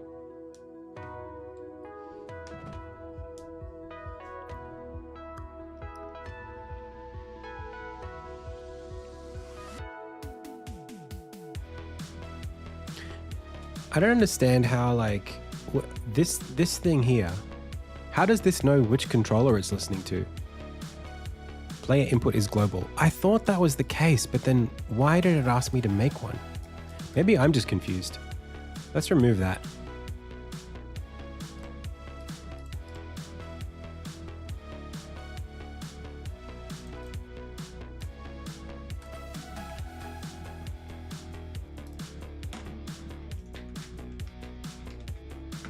Wait a second. The player object does not have a player input component.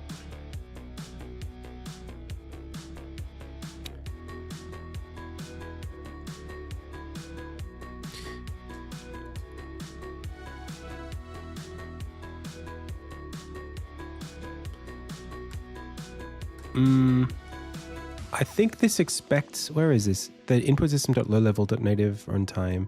I think it does expect for there to be one on there.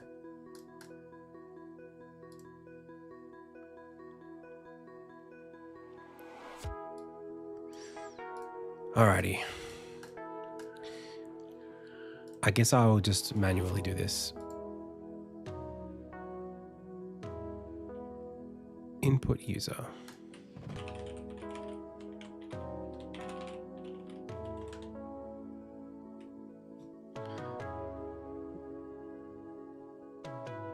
I'm not seeing that.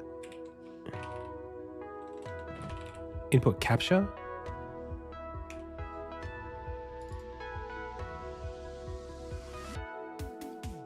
No, that's mine. That's from somewhere else.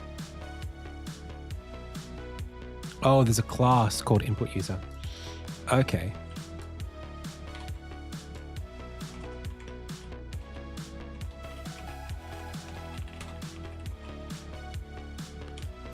Using Unity engine.input system.users.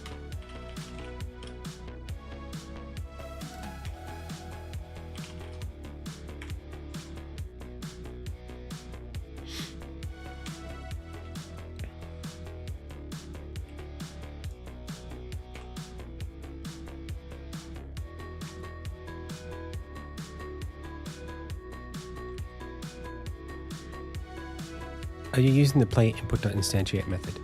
All I was doing was like following a guide for like quick setup for Unity player inputs with the new Unity input system. That's all I did. You need to manage how controller maps to users. This is about as far as I get before I realized it was too much work for my quick prototype I was doing. Okay, that's fine. That's fine. So let's look at input user and see how it works. I'm not deterred by it.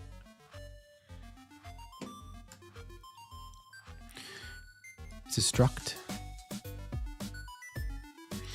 Principally, an input user represents a human interacting with the application. Moreover, at any point, each input user, this is for the new input system, represents a human actor distinct from all other input users in the system. Each user has one or more paired devices. In general, these devices are unique to each user.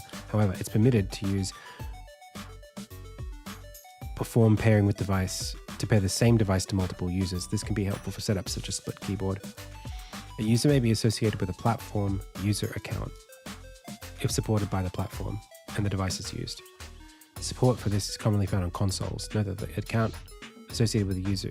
Is that right?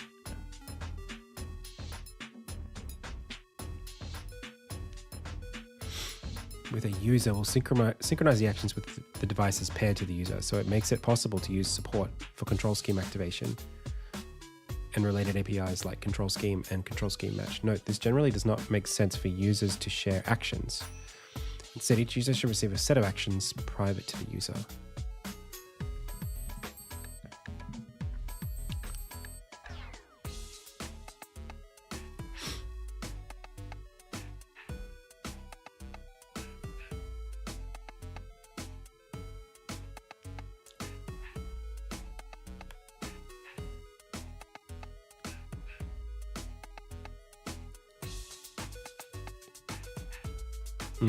I don't know if I want to do this.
No.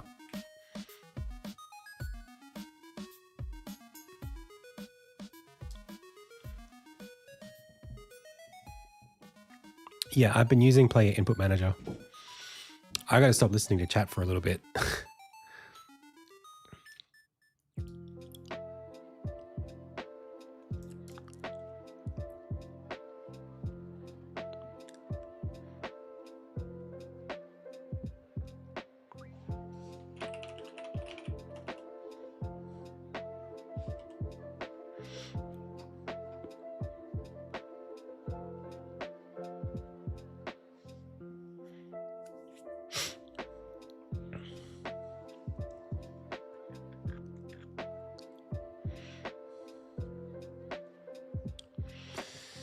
Okay, the player input provides a way to make connections between your configured actions and the C# methods in your model behavior script so that your desired C# methods are called when the user performs an input action. It allows you to set up these connections using a UI in the inspector, using an event-driven model, instead of writing code to poll the values of your actions. The player input component also helps with local multiplayer scenarios. You can use the player input component along with player input manager. This is what I already did. This is what I had earlier today, to handle automatic instantiation of new players. I don't want to do that.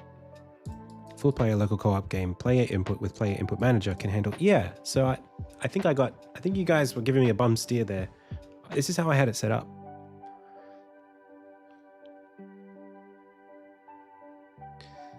This script is designed to have on move. Yeah, exactly. If you're using the player input workflow, you should read input through callbacks as described above. However, if you need to access the input actions asset directly, yeah.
Hey, Admiran. Okay, here's what I want to do anyway. This is all fine.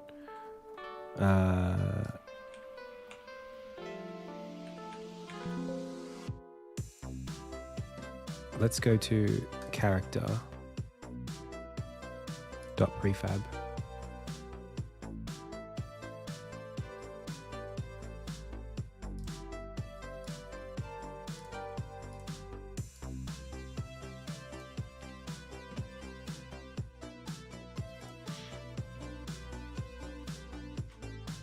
Keep that.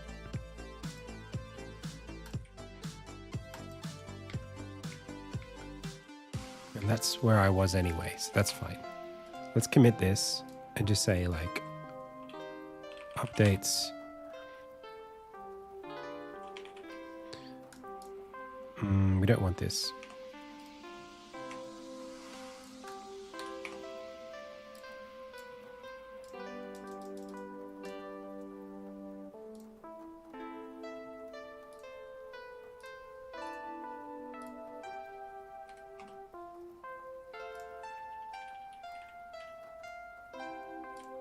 Removes joystick support from actions.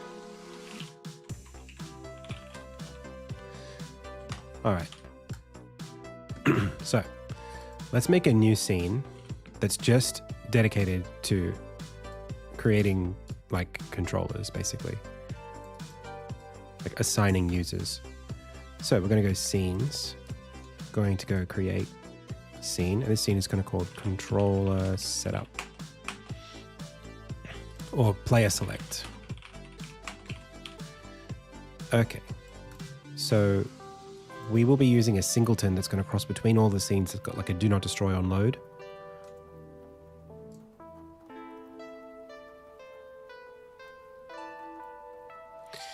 So do I have a thing called engine here? No. So we're going to call this game manager, and that's going to have a script called game manager.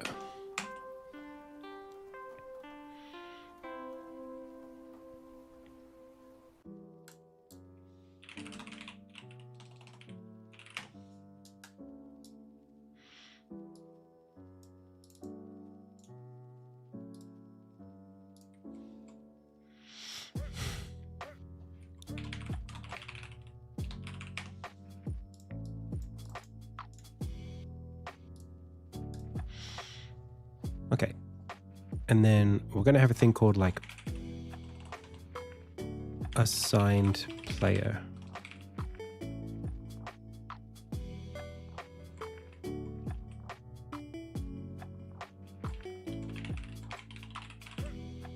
Player assignment. No. Let's call it just player even. Alrighty. So the game manager has a do not destroy on load, and we're going to have a public static game manager called instance. If instance is null, instance is this, do not destroy on load, otherwise destroy. Sounds good to me. Okay. Then we're going to have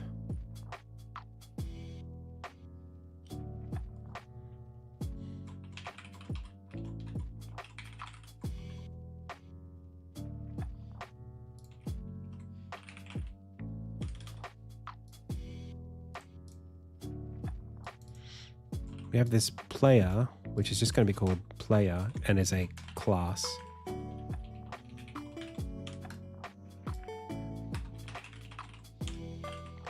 And the player is going to represent one.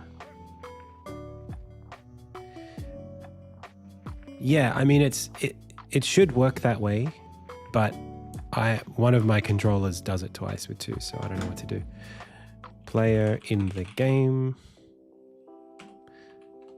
So this is like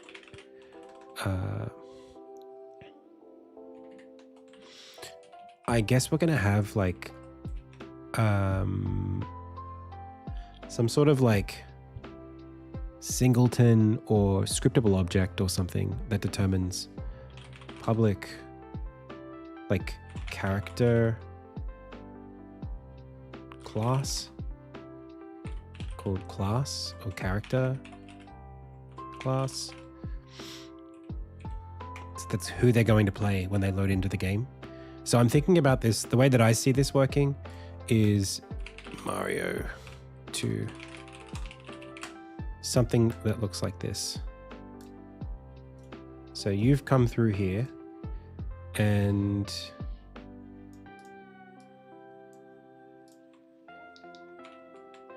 you've selected Mario, and then the game starts and I spawn a Mario in for you. That's the idea.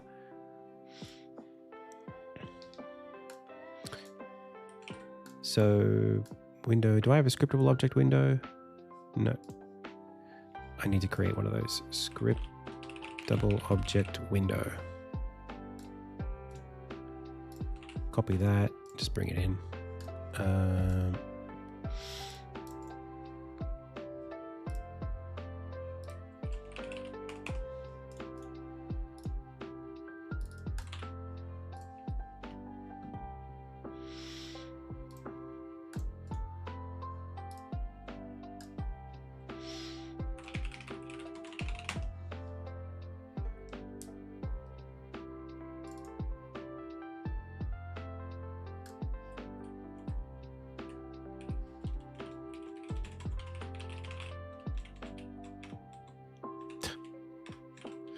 Okay, character class. Public string class name title. Public, yeah. Or like portrait.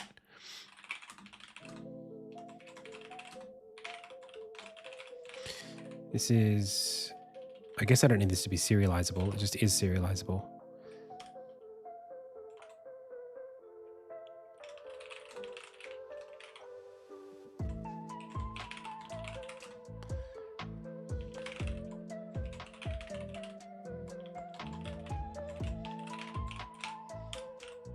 Okay, let's do that. Okay, so now I can open a scriptable object window and create 4 character classes. So we're going to make a new folder called data, and inside of it we're going to make a new character class called samurai, and another one called barbarian, and another one called knight, and another one called ninja or something like that. What have we got here? Archer. Okay, so your title is Archer, your title is Barbarian, your title is Knigget, your title is Samurai. And then we need to separate these out now just so that I can have something to work with. So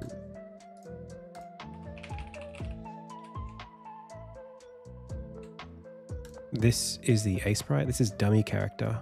So we don't want that. We want to go file, new 32 by 32 and call it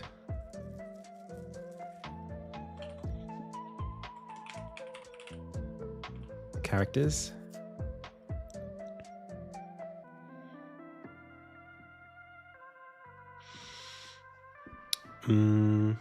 Or do we want to call it like barbarian and then have the animations inside of that? I think that's what we would want to do. So like barbarian, barbarian, barbazrian, barbarian. Okay, there's barbarian. And so we're going to take this and paste it right here. So the idea is that the base of the neck is there and then split right in the center. So we can go like new tag idle. That'll do. And then file, save as samurai.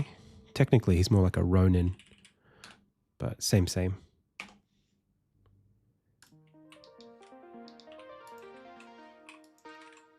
My wife was like, I was like showing her the designs and I said, who is this? And she said like a Jedi. And I'm like, you know what? Close enough. They're basically the same, right? The Jedi are basically samurai.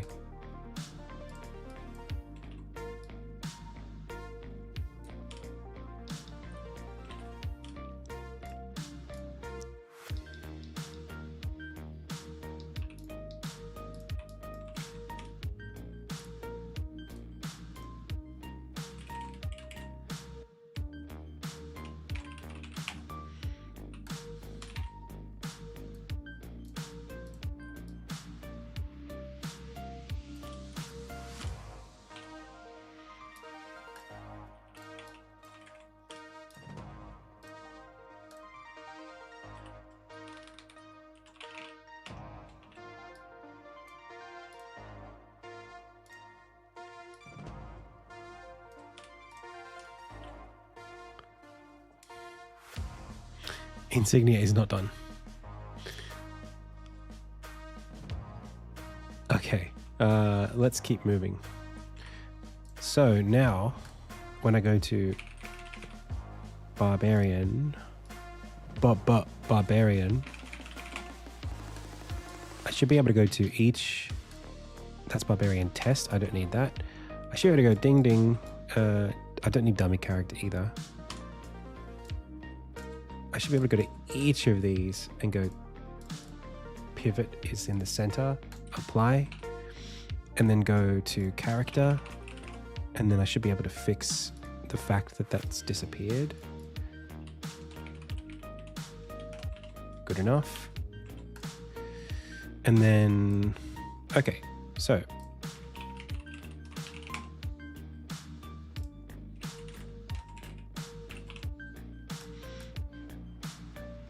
Archer gets Archer.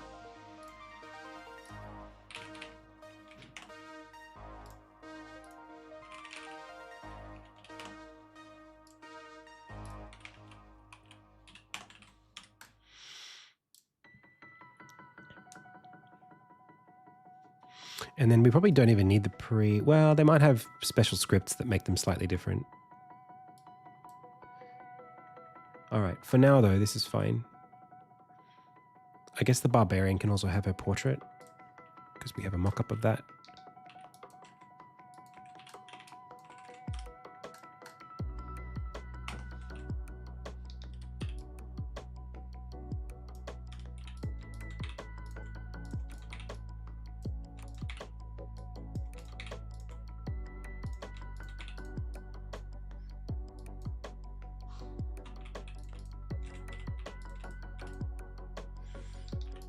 Looks good to me.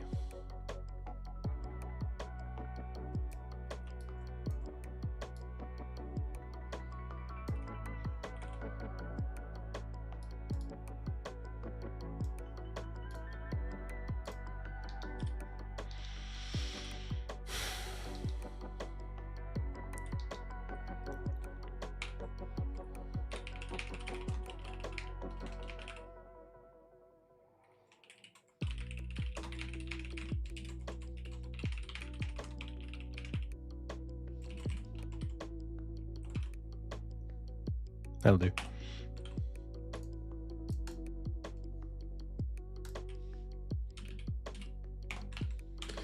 Alrighty.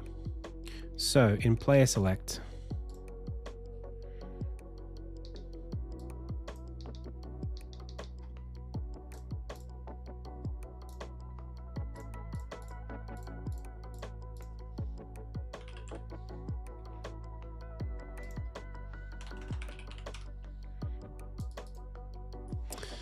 what are we doing with the...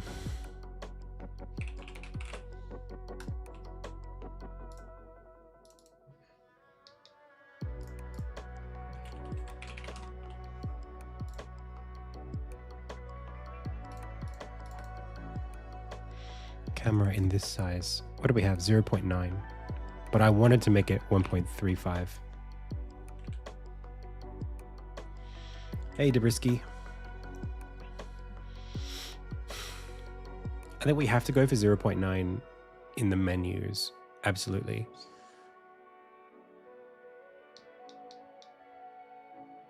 So then let's just go player select and then stick with 0.9. Solid color.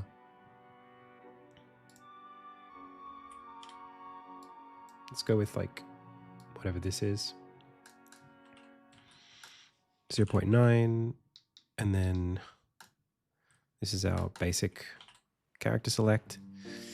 And then I guess what I'll do is I will have multiple players. This is a public list.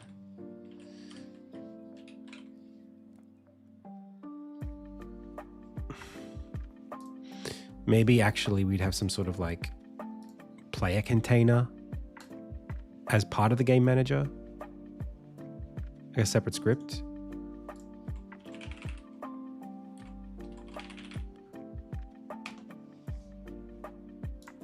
Even just players.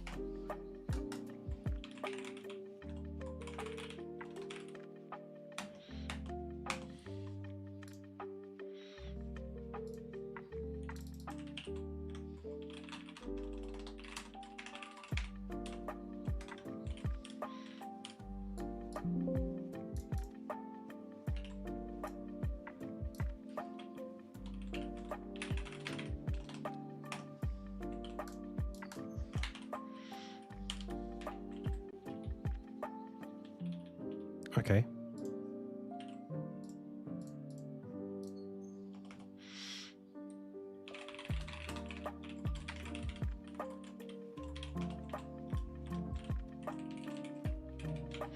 So a player is also going to have a controller.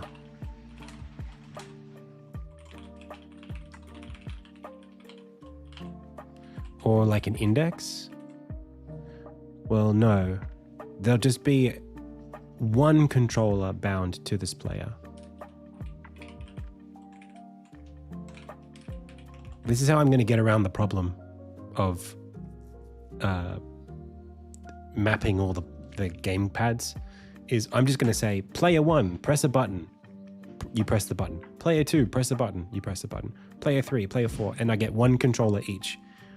And then at that point, or it might be like, I want to do the Smash Brothers thing where you have like the player select screen and then you press a button to create a cursor on the screen. The problem there is that,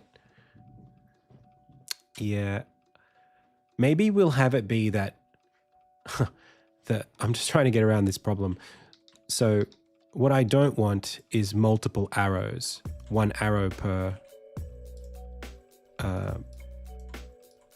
controller. That's how this goes wrong for us.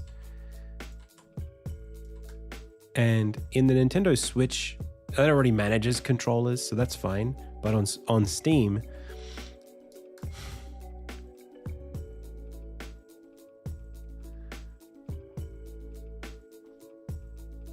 you could make it that only someone who's already a player can assign another controller. So like it would look something like this. This is my character select. I pick the first button that you press is the gamepad that you are. So like, let's go Super Nintendo controller, easy to create. Okay. So this is your SNES controller. And first button pressed. This is going to be hard though, because then what if you want to remove a controller? I guess you just kick them with someone who already is that, someone else who's in. So to disconnect, yeah, I think we can figure this out. It's going to be a little tricky. Maybe it's silly as a workaround, but first button pressed is player 1.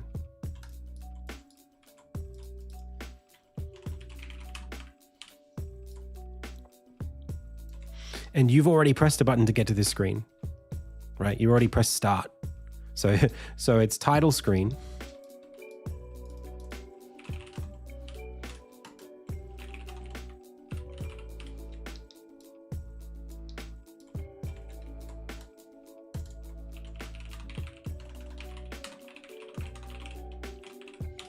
Right, press any button to continue. That assigns player 1.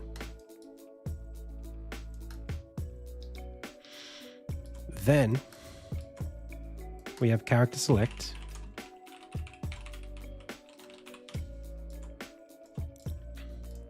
And then player 1 has,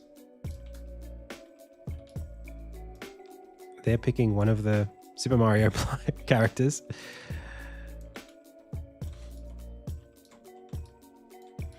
And I suppose, well, no, it would be something more like this. You have like, well, you need a second player to even enter the game. So there's up to 4. Those are going to look like this at the start. The only thing I'm concerned about is if player 2, who has not selected anything yet, presses their button, and then the controller goes, oh yeah, I'm 2 different controllers, and picks up both of those. That's what I don't want.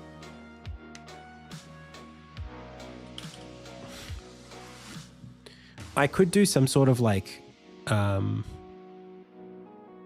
can't lock them out either.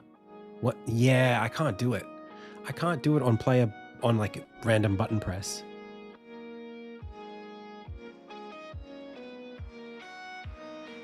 Unless I say, player 2, press your button now. They press the button. Either way, it doesn't work. It doesn't work.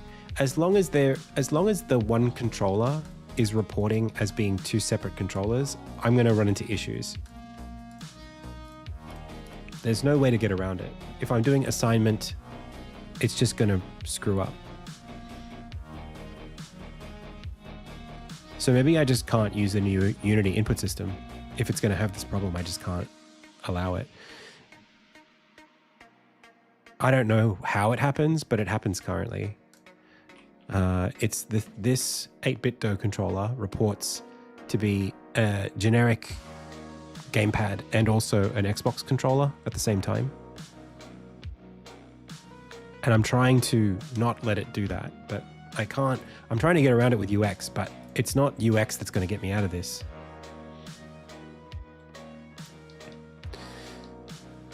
The problem is that, like, let's say you have Joao, let's say you have 3 real players, right? And one of them has one of these controllers that's reporting to be 2. The problem is that, so you've got 4 real players. The problem is that you could have like player 1 is that character. This player becomes player 2. And then the other, like this is now player 2. And then this guy becomes player 3 and player 4 because they press start on their controller. And that turns on both of these. And now the real player 4 can't do anything because this guy is hogging 2 spots.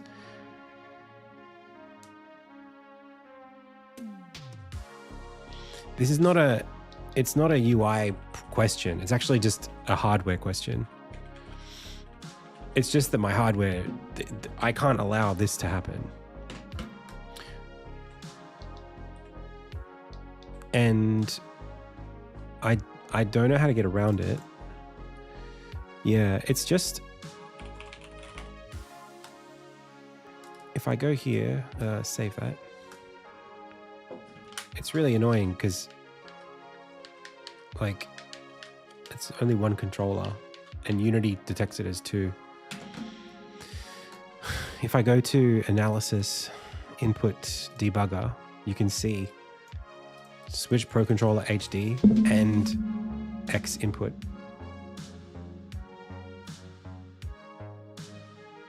Yeah, both of them.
This was fixed in 2025 for Unity 6 and 2022.3.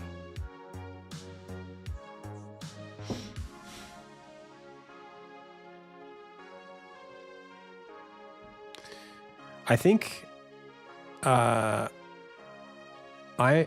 might. Is there a difference in the Unity license? I think I have to use 6 anyway to get access to the using Unity 6.0 versus 2022 license.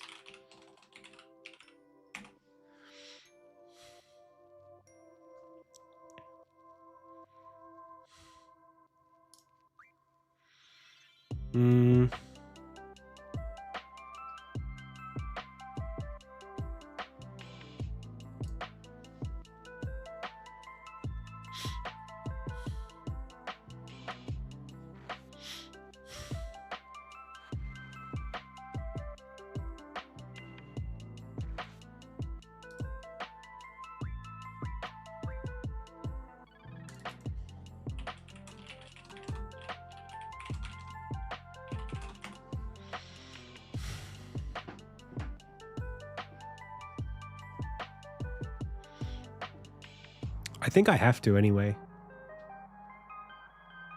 Yeah, I've made some 3D games. If this is fixed in Unity 6, then I'll just use Unity 6 just to get around this problem. I don't think it's a big issue. I will try it.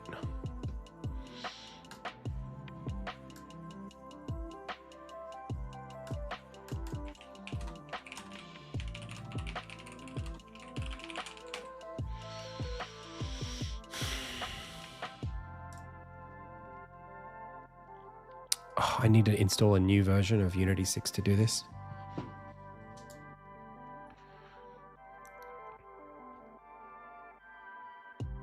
(6314) is LTS.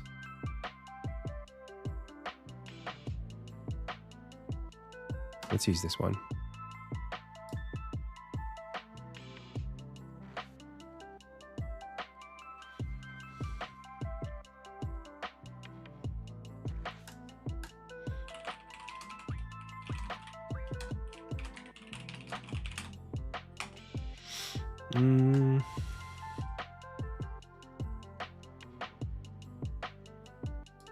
You need Unity Pro to get the libraries for the Switch, I think. Unless you get an exemption. Do I need Unity Pro to release on Switch?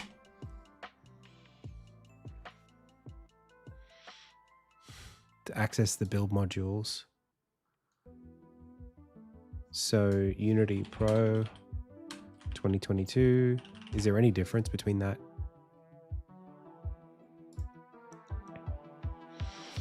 I think the licensing's now the same, no matter what. $200 a month is crazy.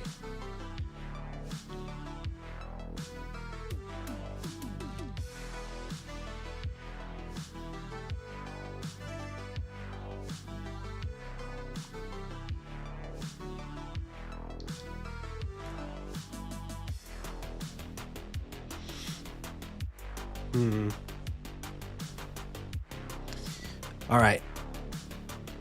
We switching to Godot?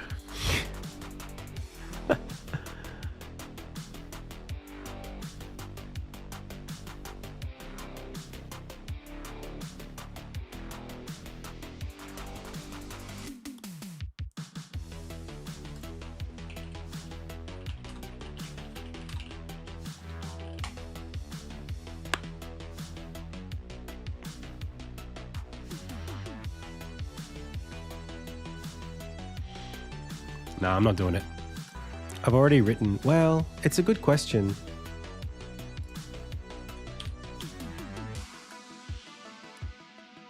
Just local.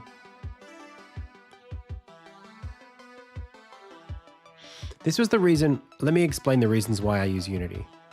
One, because I know how to use it already and it's fast. Two, because I've shipped stuff on Unity. I know how to release things on it. If it's a Godot game, I've never done a Switch Godot game, and the point of this would be to help me prepare for Insignia. So I lose out on a fair bit of that if I make this in Godot. I also don't get to keep most of my libraries, most of my C# scripts.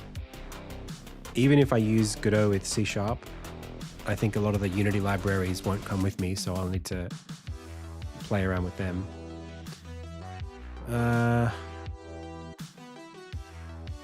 What do we think? I like Godot. I want to use it, but this becomes a bigger, more scary project. I think what I have to do is just, if I want to make this game on Switch, then make it on Steam first and then bring it to Switch if the game does well. Something like that.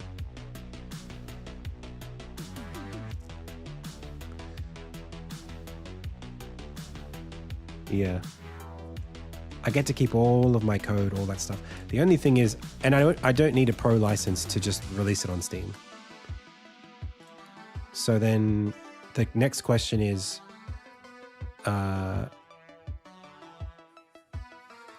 do I...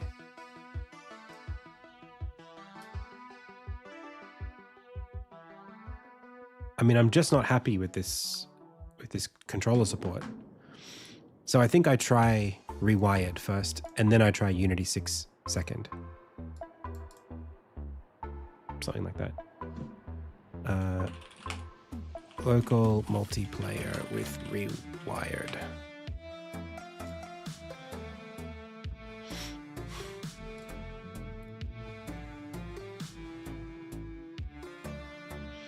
Does 8-bit DOE controller Rewired generic?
I think I'm going to trust Rewired on this one. I think just based on how detailed that thread was. Okay. Package manager, my assets, Rewired. Let's import it.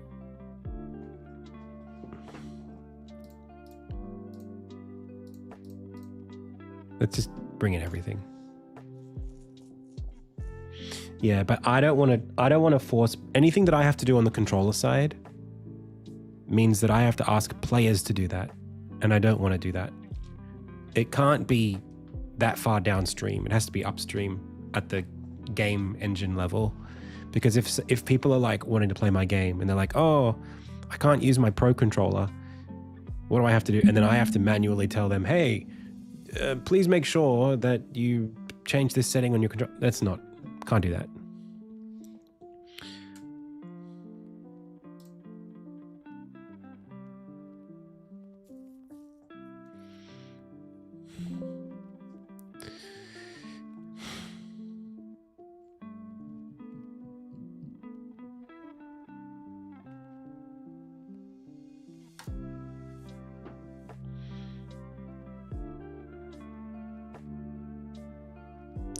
The current problem, which is the only problem we've had today, is that the Unity input system for some controllers, including this one, which is a very popular controller, the 8-bit Do Ultimate controller, and apparently it happens with Nintendo Switch Pro controllers as well, they appear as two different devices.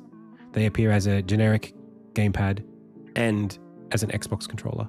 So this is not a question of how do I set up controllers in Unity. This is a question of how do I make sure that Unity supports this controller or controllers like this one without duplicating.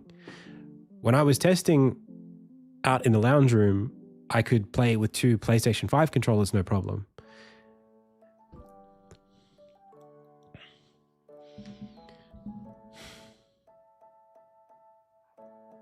No, I don't want that. Skip that.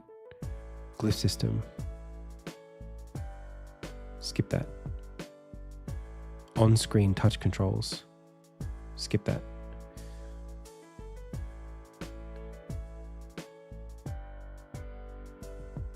Skip that. Window rewired, create input manager. Done. Okay. Yeah, the driver is reporting itself as two different things to the system.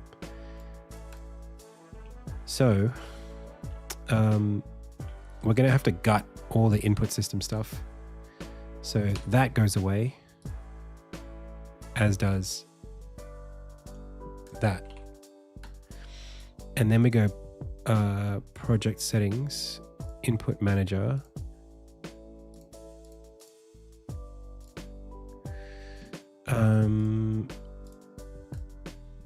To use rewired, do I need to uninstall Unity input system?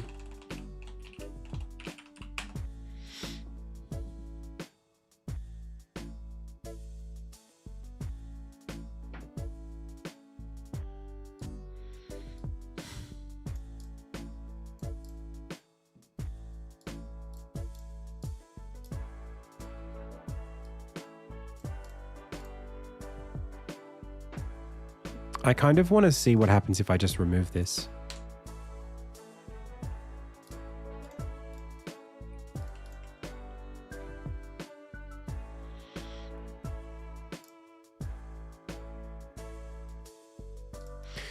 I mean, I've had success with it, but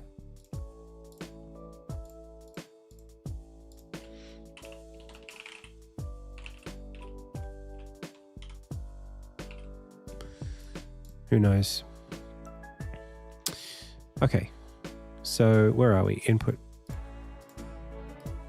manager. This is where you configure controls, physical keys. Okay, and then is there a rewired one here? I think I have to create individually for rewired. So let's make a new folder. Rewired input, and then you make an asset. Create rewired input manager.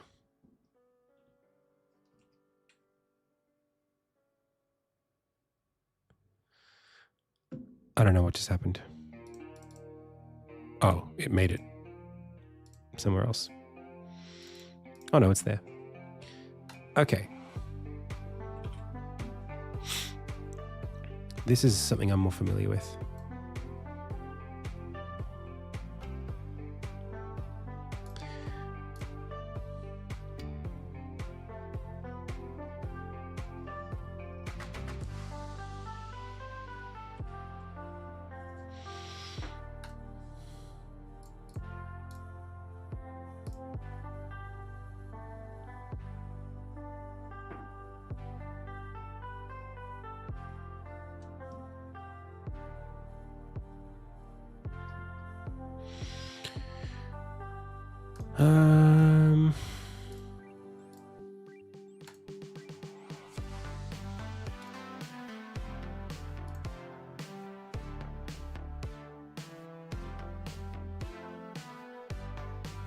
Default category, default layout, create map.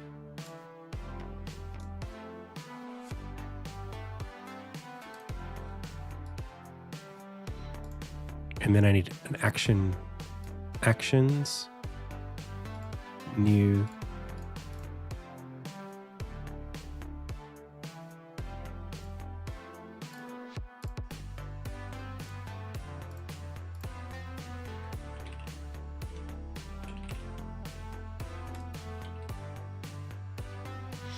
and then joystick maps.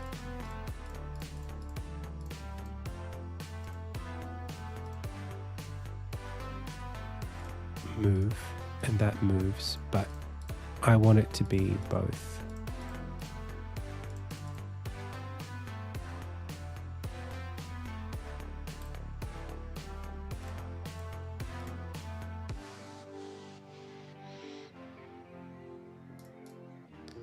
I guess it should be like, is there no like default actions? Is it per axis? It must be.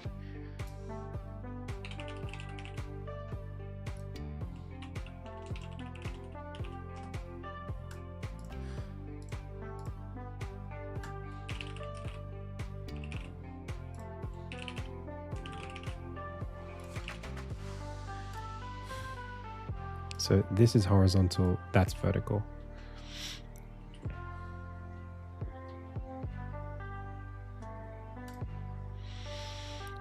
Now, joystick auto assignment. Max joysticks per player, 1 assigned to playing players only. Detect joysticks, update, fixed update. Use physical keys, Unity, ignore input when not in focus. That all looks good to me. Default joystick maps, add a joystick map. That's that. And then that's it.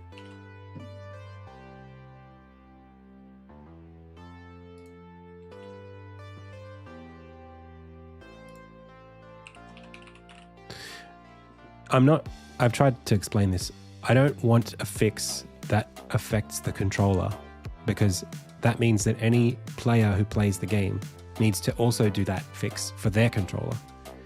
I want to fix it in the engine so that nobody has to do anything weird with their controller to play my game.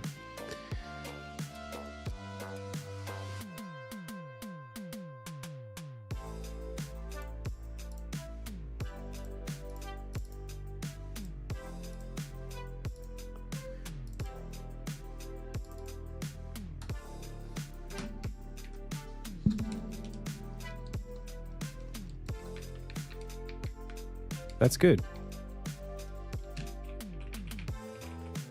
That's player 1, and it works. Let me get another controller.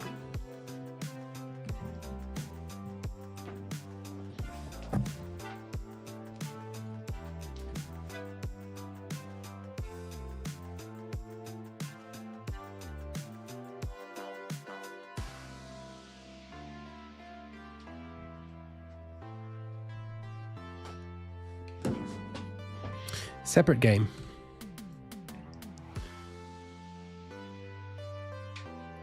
Yeah, it's that these are some of the most popular third-party controllers you can buy. That's why I'm trying to be more careful.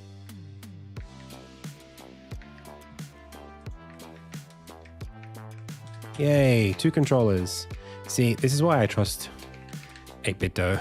Not 8-bit dough. Rewired. They're just like so much better than Unity. They actually support this shit. Cool. So this is the script. Press any button to join example assigner.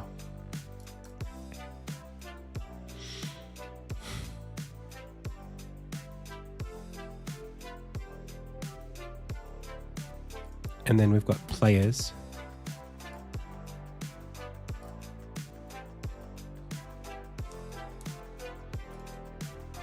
And then this is the character. They get a player ID. And then they get a player. Rewired player. That's good. Perfect. I'll be able to use this straight away. Ah, thank goodness. Oh my gosh, that was just so stressful. That was like an hour and a half of just like, not development, you know, just like troubleshooting.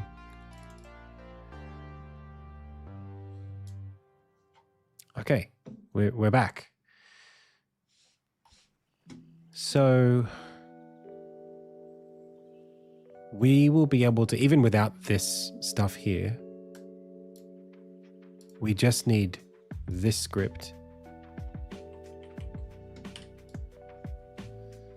So when we go to player select, what did I call it?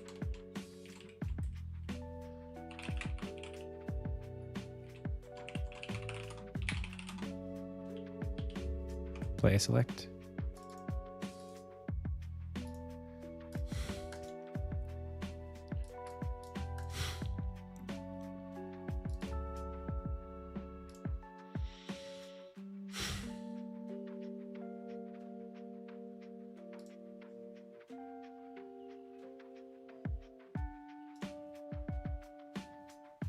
I'm guessing it is this script here that I'll put it in.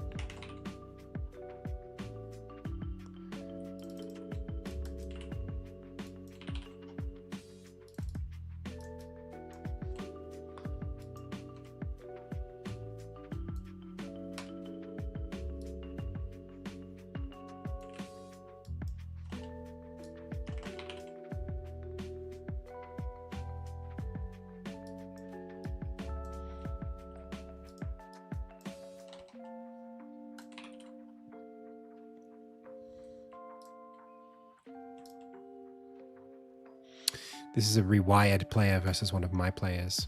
We're going to rename this.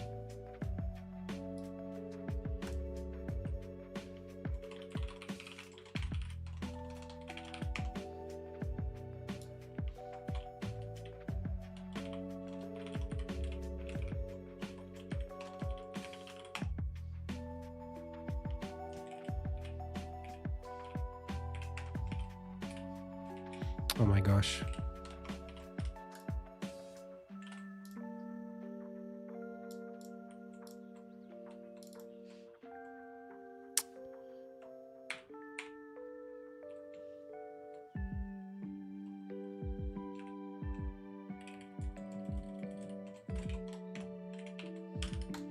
There we go. Cool.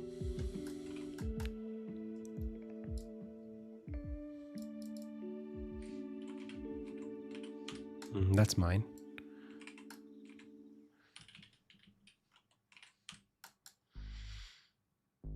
Okay. So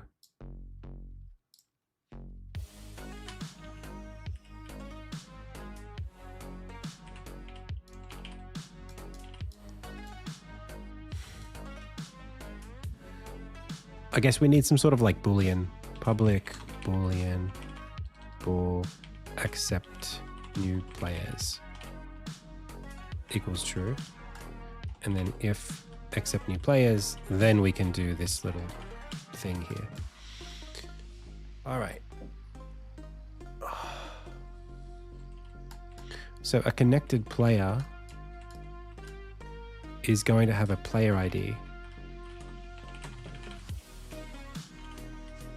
and a class. Let's read this again.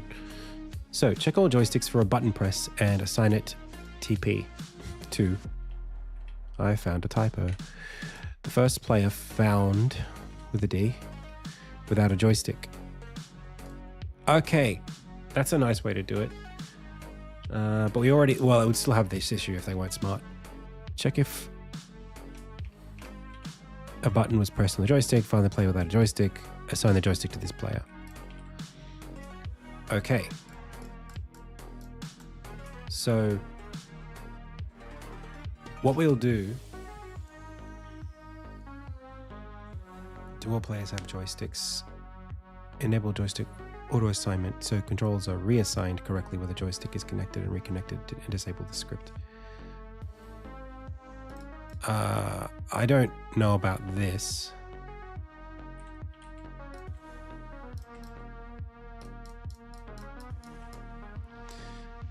Okay, so we have players.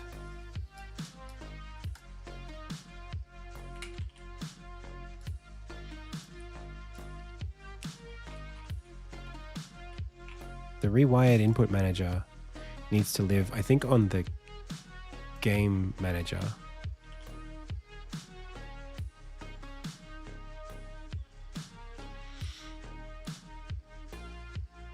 So that the game runs correctly.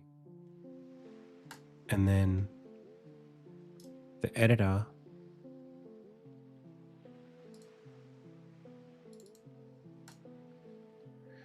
will have players, and then how do I allow a certain amount of players?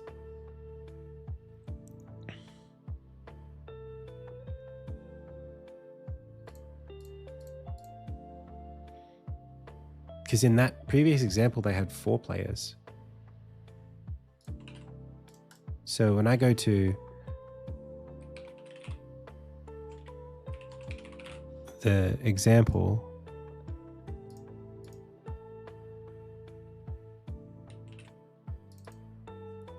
do they have a custom rewired input manager with a certain number of players? No, that's mine. Whoa, look at that. This is all the controllers they support. Holy moly. Pretty amazing.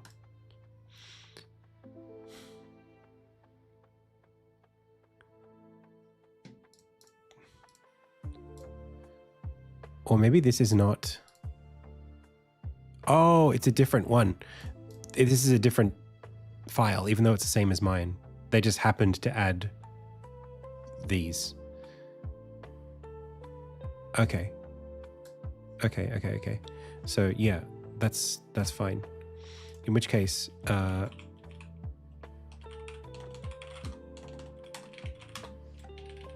in player select, we're in a good spot. So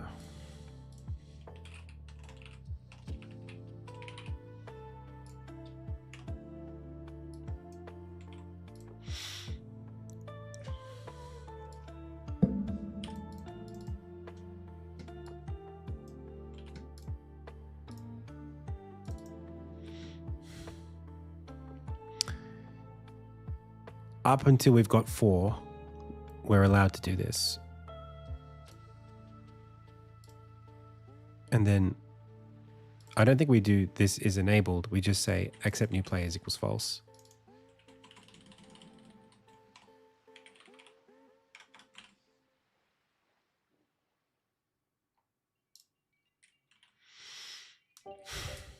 Cool. Okay. So then I just have like 4 game objects in the scene that have player IDs. So like player assign test, player selector.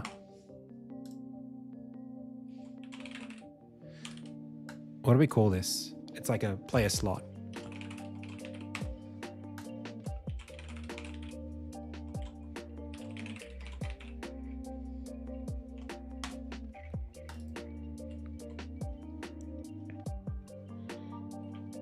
This is fun again. Oh, I love when I'm building things. Fixing things, if I don't know what I'm doing, sucks. Okay.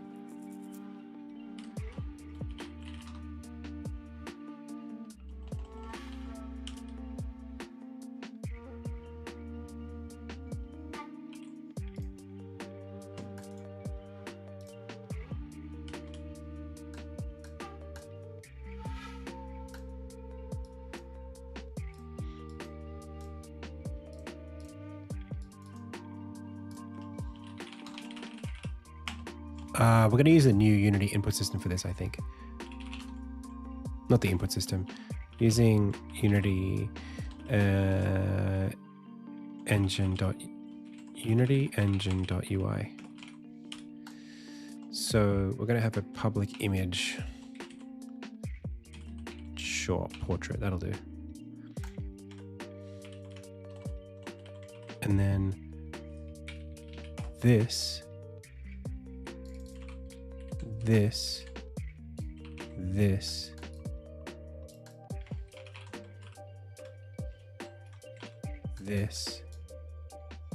that, and then if player, this is it's a class, is not null, then let's say color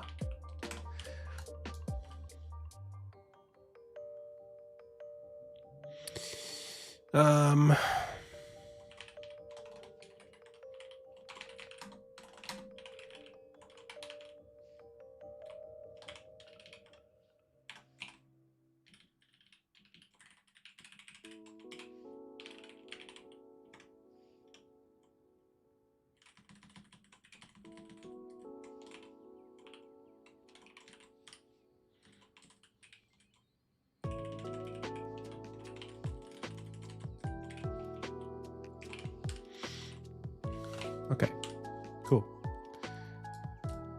So I'll be able to go like this, and then this is remove that image, and then create an empty parent. This is a canvas.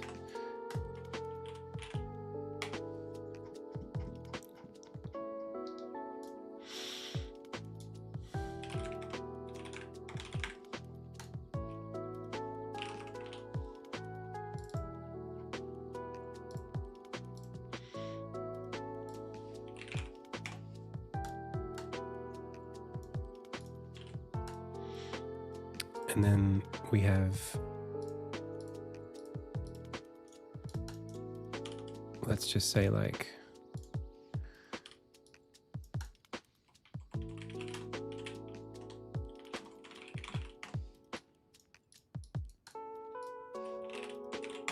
horizontal layout groups, middle, left, and then we go 1, 2, 3, 4.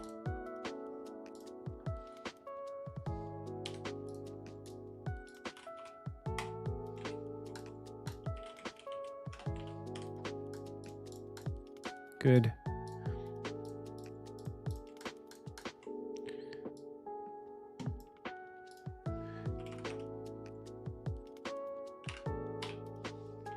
Whatever.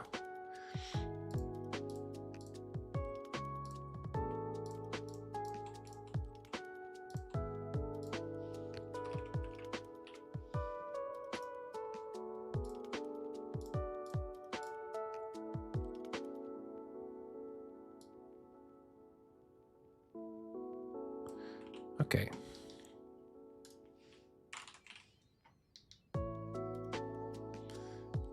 Middle center, perfect. So we've got red player, yellow player, green player, blue player. Oh, okay. And then we start, and then that doesn't work yet because what's wrong? We haven't attached these yet.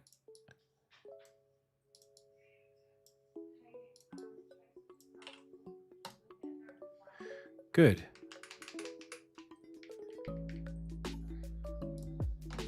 Okay.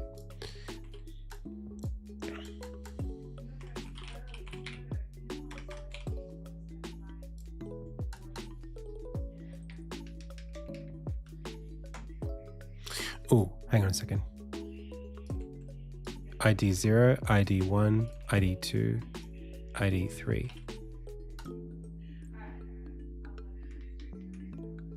Oh, good. So they are correct, but it's not player that we're checking is null. It's in this here.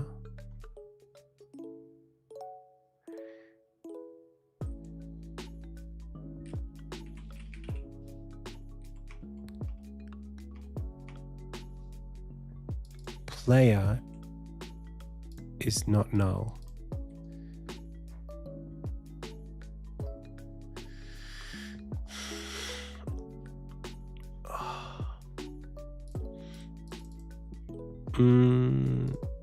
Hang on a second. How can that be?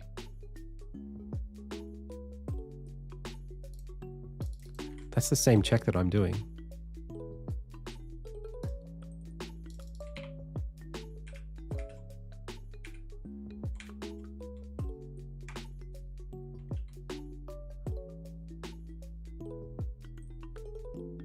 Unless I'm doing something stupid. No, they're set up that way, aren't they?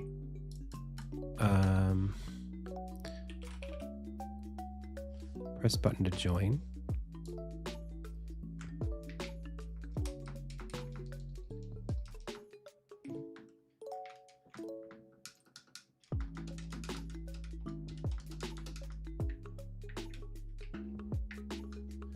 So if we start, player ID is 0, 1, 2, 3, and that's the same before it starts. So you assign a player.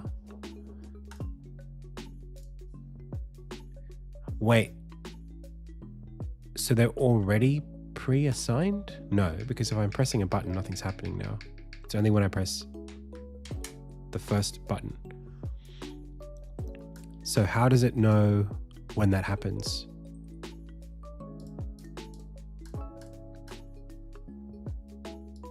It's this, but then I'm here doing the same, basically the same check.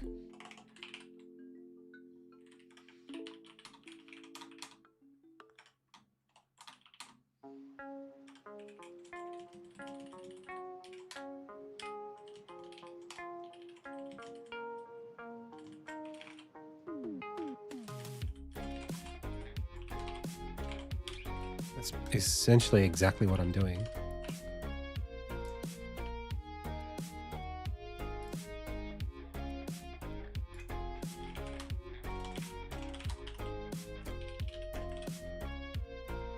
But they're all apparently all connected just fine.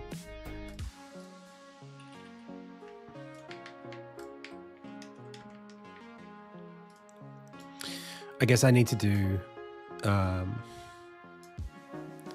some sort of like get input.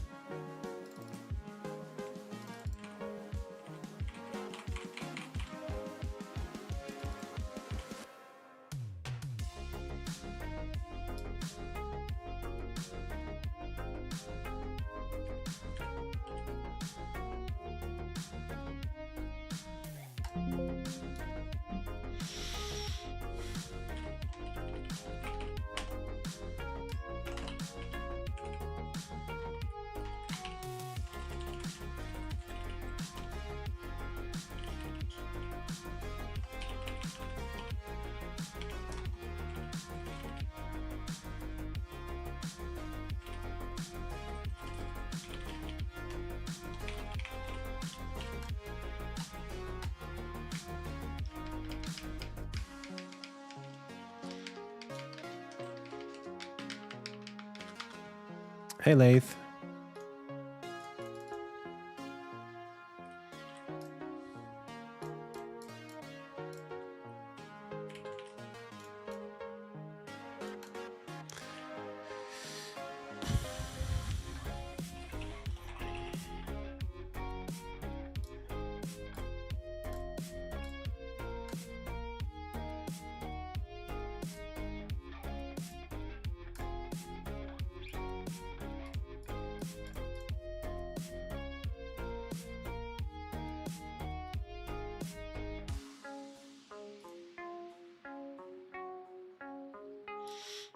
I guess I need to do like if player get access. Well, let's just define an A button anyway, just so we can have one. So like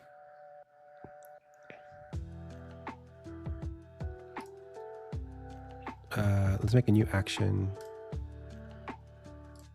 and call it forward.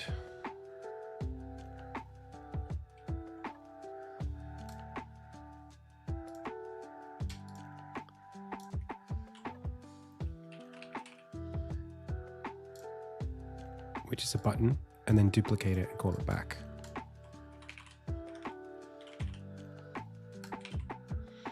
And then row 1 is forward.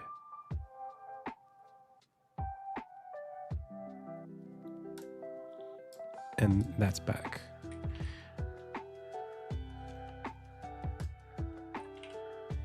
So if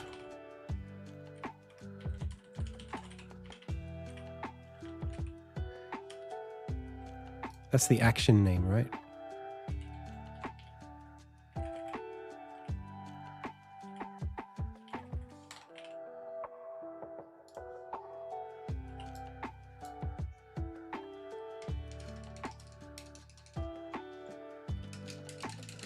Nothing.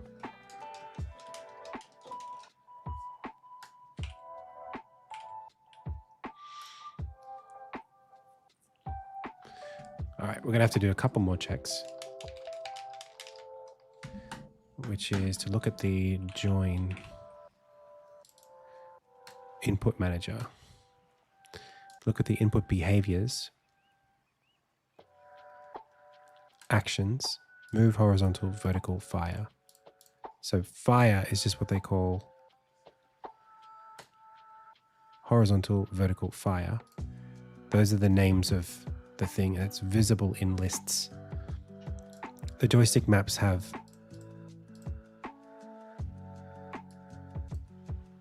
action, bottom, row, positive, default. Okay, I mean, that looks like what we've got.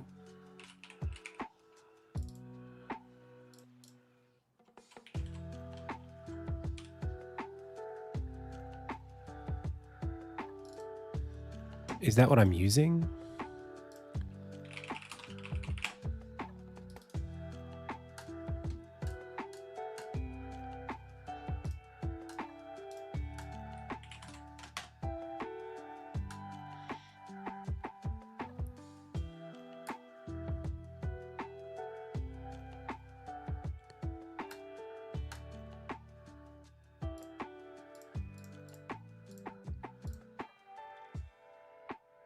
There's a lot of action maps.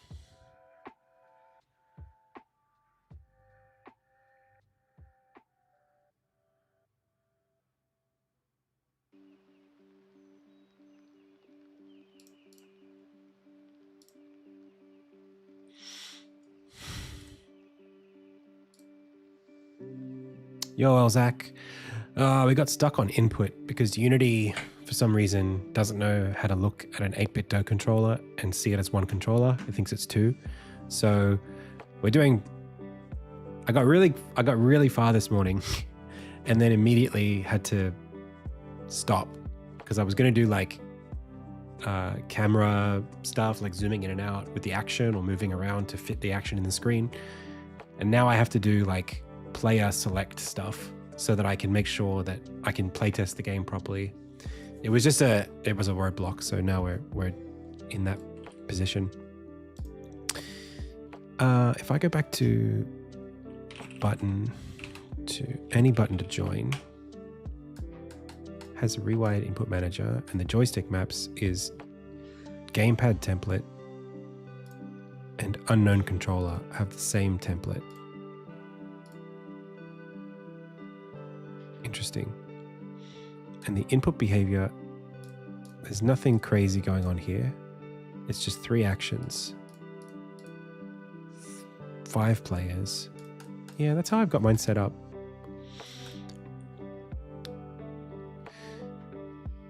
Yeah, the game, I'll show you what I had just a little while ago. Thankfully, I recorded a video of it because it's pretty cool to look at. I'll show you video. This, check it out. So that's the analog stick, and then jumping around in the air, and then I have it so that like I did like a proper collision manager and state management system now. So it's tracking not just on trigger enter, it's actually logging hits. So when you're in an attack state and you hit someone else, that a class that's like a hit registration gets saved to you saying, I hit you when I was in this state. And until you flick again, you can't hit them again. So you can't double hit someone in the same attack swing.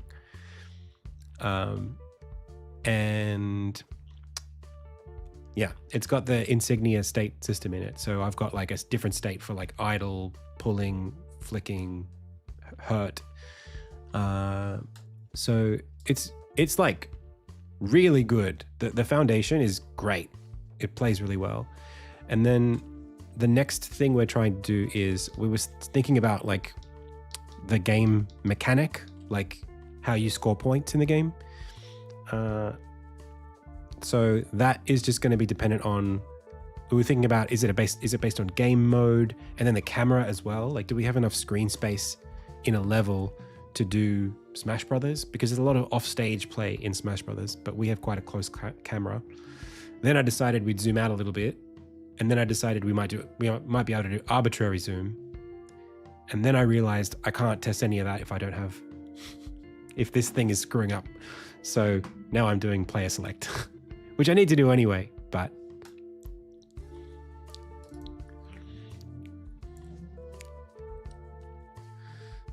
Okay, so player select.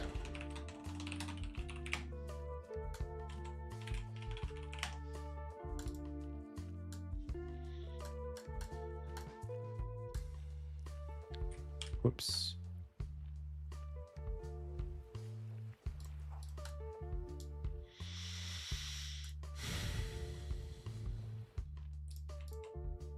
So I can actually delete the whole, I can like delete all of these. I can't, okay. I can't very easily delete all of them.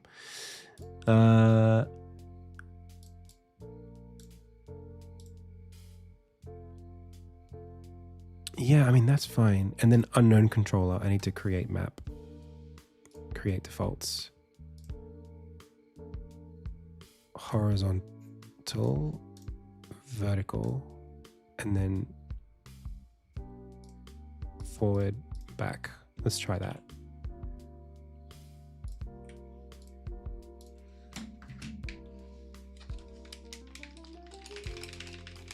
Nothing?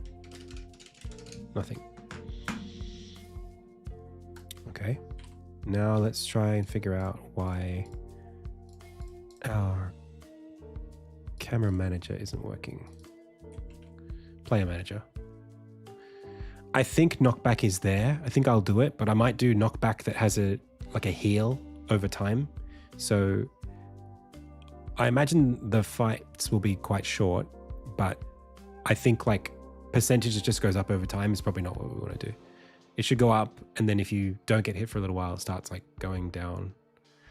We'll see. Because in this video, you can see it's actually really easy to combo somebody with the current settings.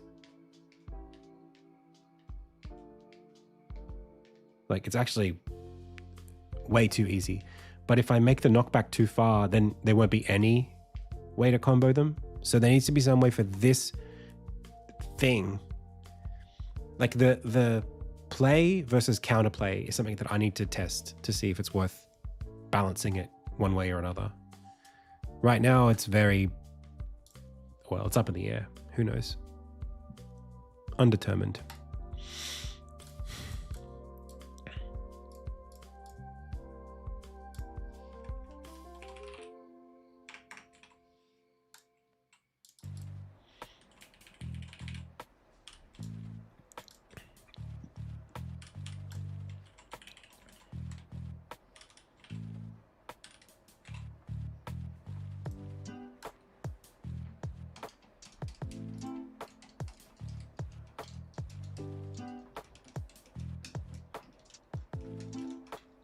No, I'm just making it for me.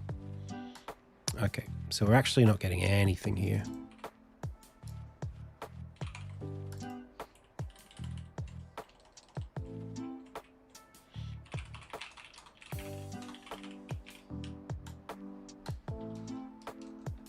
Okay, good start.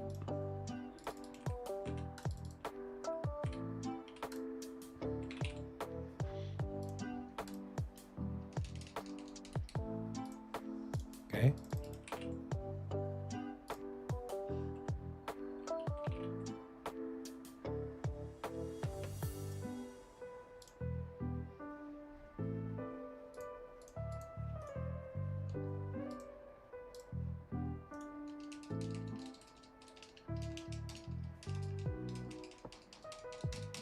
Okay.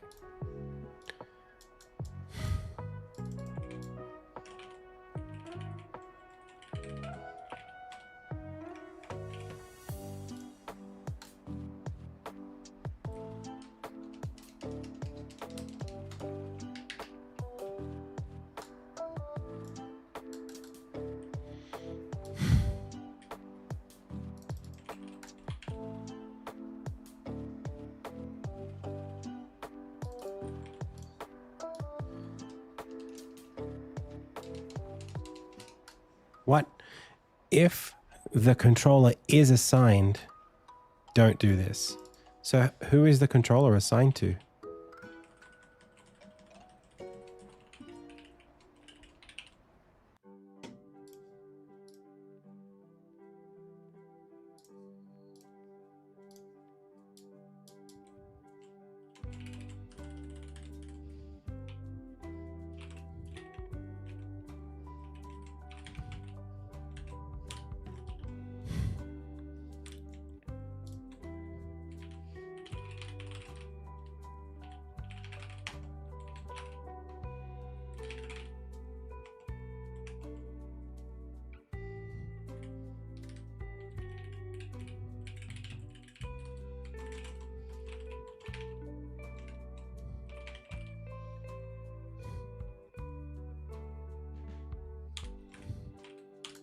I'm confused.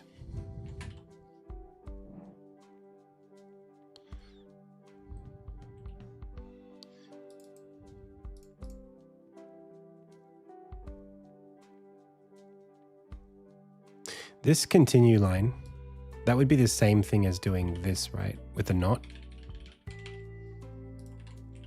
Like that.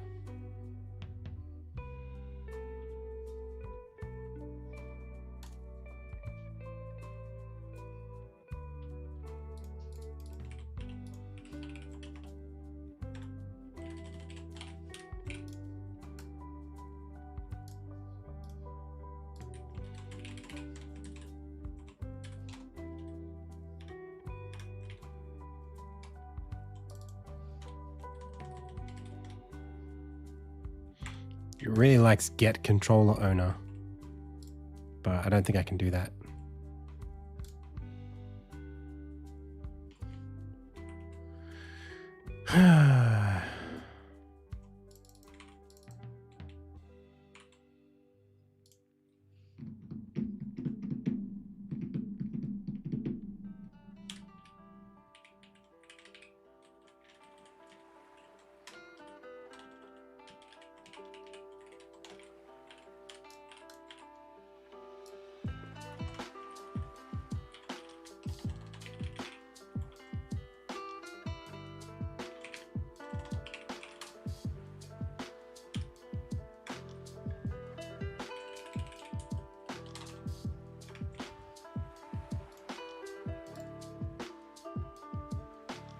Okay.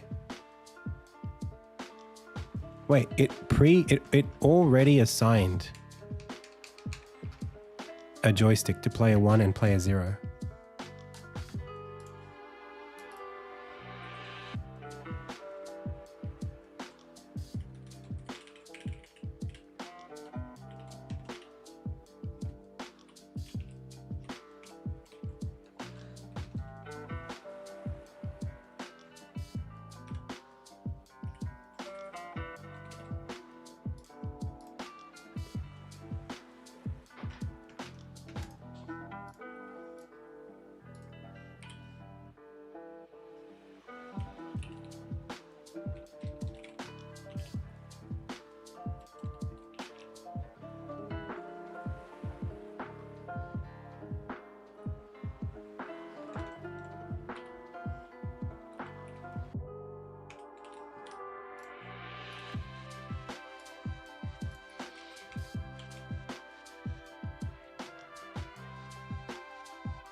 No, but it didn't do that in the other system.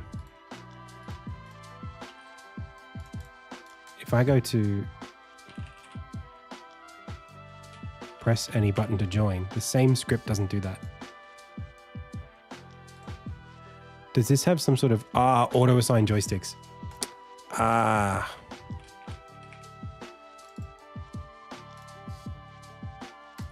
Silly.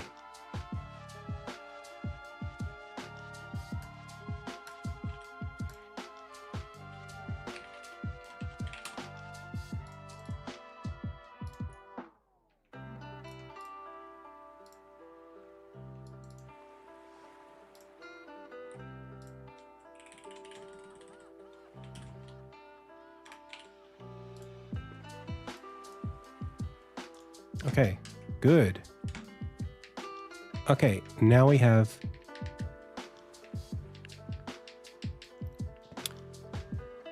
player 0 has 1 joystick. That's good. We're getting closer.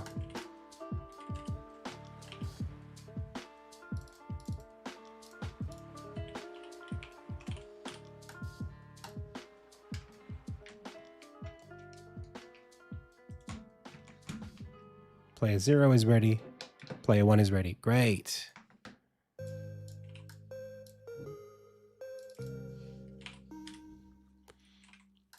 Okay. And then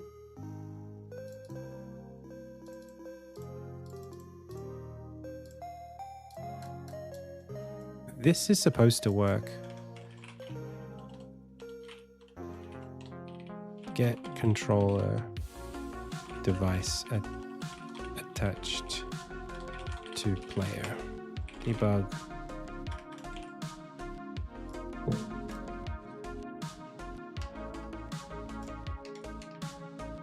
One. Good.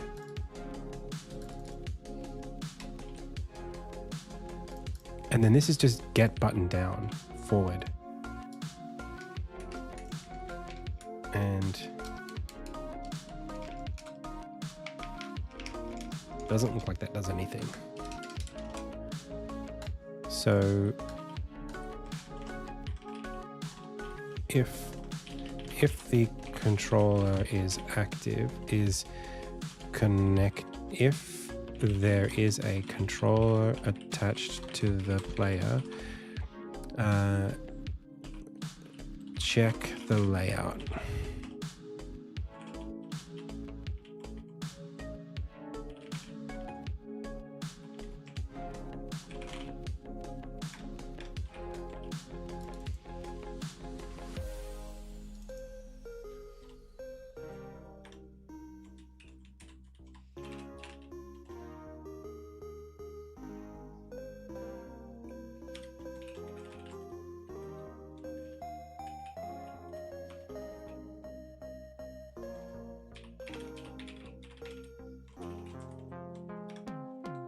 No.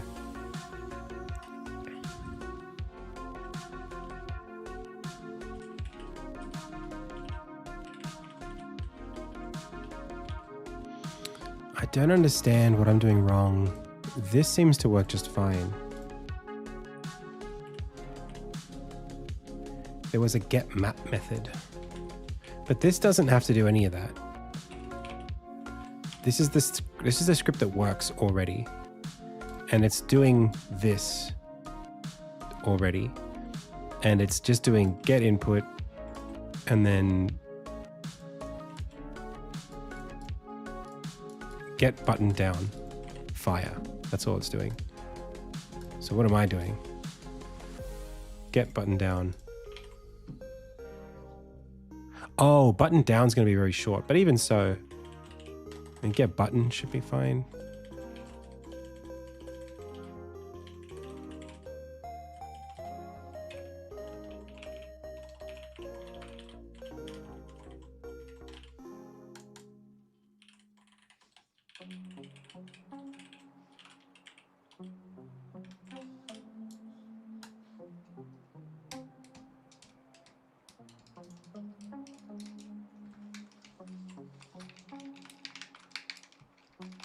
Nothing. Unless this is the controller. Hang on. No.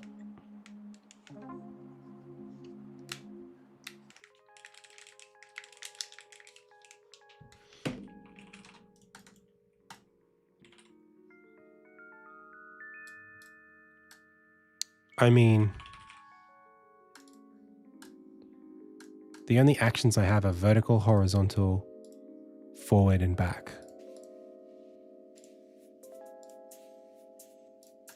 Those are the action names.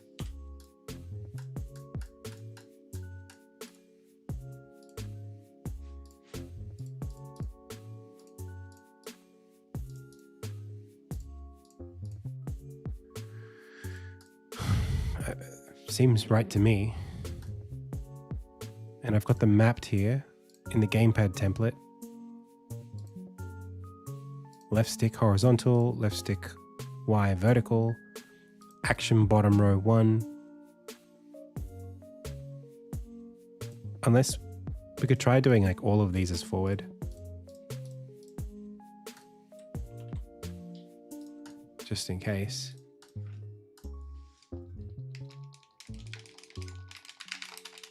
No. And the axis doesn't do anything either.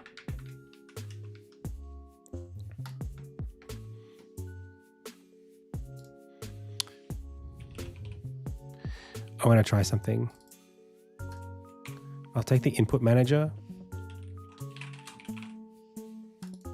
that works here, and then I'll hide that one.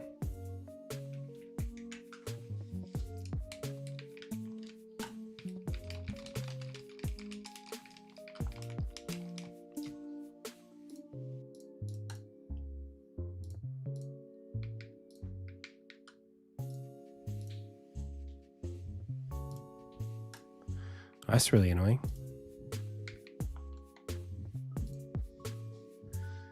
Am I confused? What did I didn't do anything differently.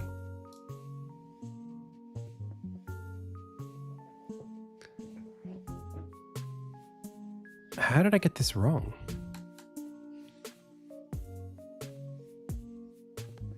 Well, we can test that.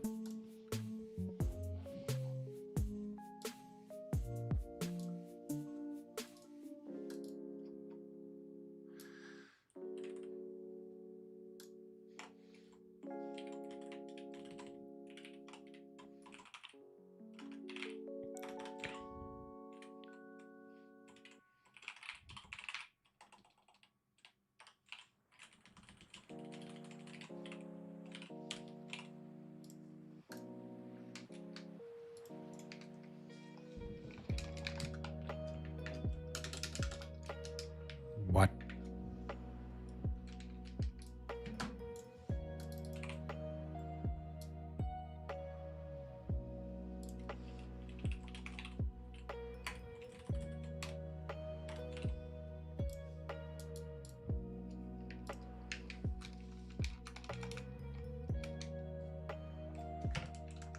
Okay.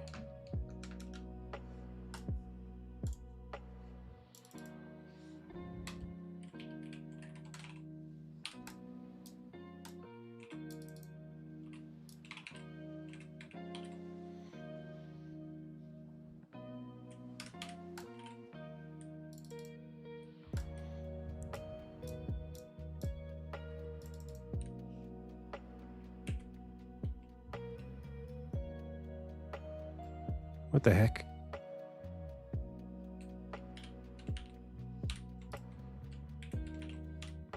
Wait a second. I'm so confused.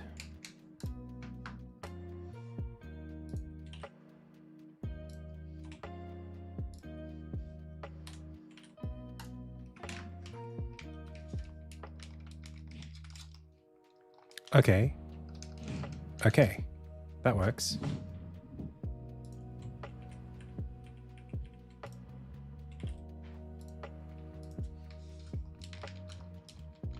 And then this doesn't work.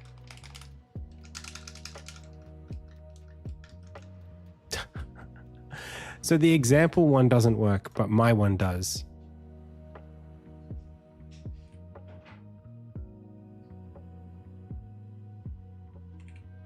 I might have to like actually delete that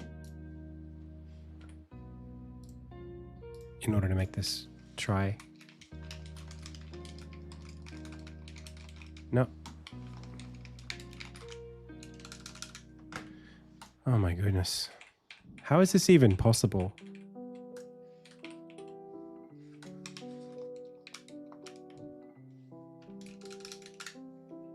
I mean, that works. So I can register the controller to a player.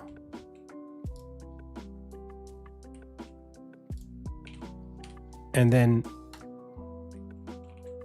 in player slot, I can check the player.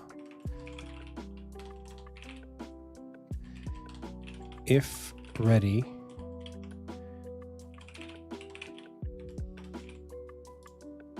I can do that. Wait a second.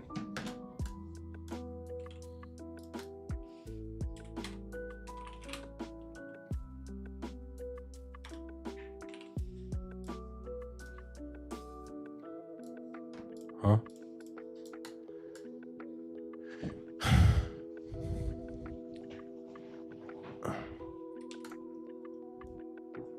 How come player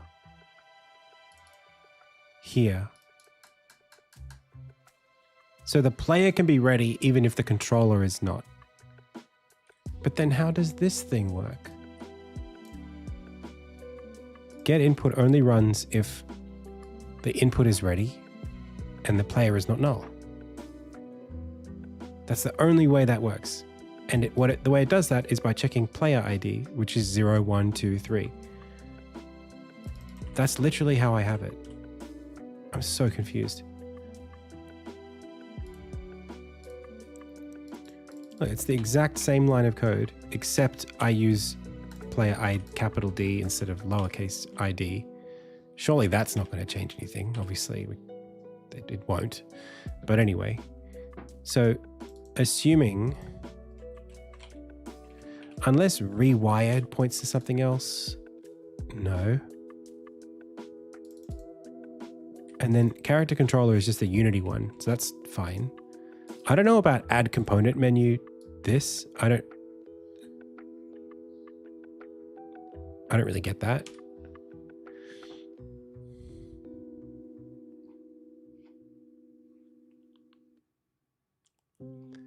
It's like when you press the kebab menu, you can make a function run.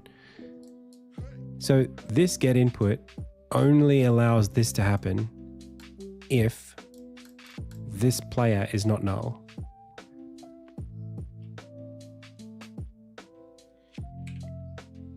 And if I go to my thing, player slot, I'm doing the same check. It's ready if re-input is ready and player is not null. So if it's ready, I should be able to run some logic. You can even put this inside of that.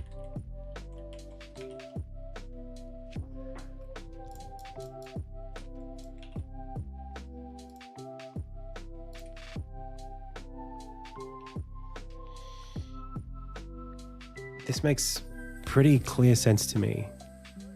And if I look at all of the players, the player IDs are 0, 0, 0, 0. Oh, that's no good. 0, 1, 2, 3. Still I'm getting errors though, because we're going out of range from controllers. Maybe it just doesn't need to check that in the previous example. But then, I mean, again, we're stuck here at this thing where I can't poll. So I need to know what controllers are attached. Log how many controllers are attached.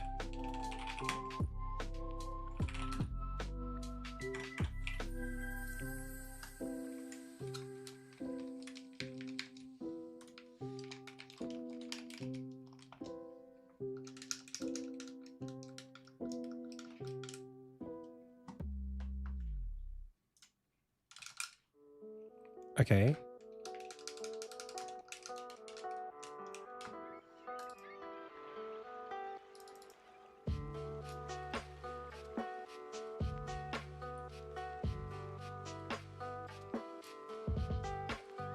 But then how come the joystick count? I mean, you could say like,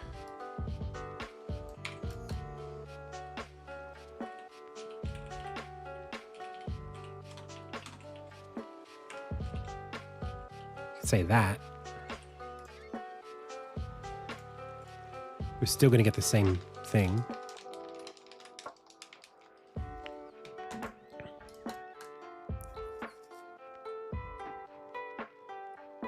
They out of indexed 0. I don't know what you mean by that.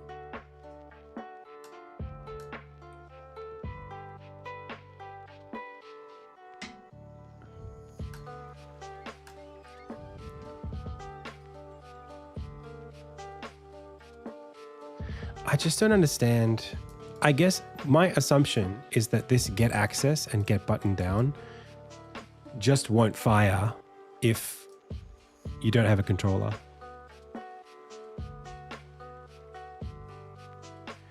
I had a, yeah, it was out of array bounds, right? Index out of bounds, which means, oh, hang on.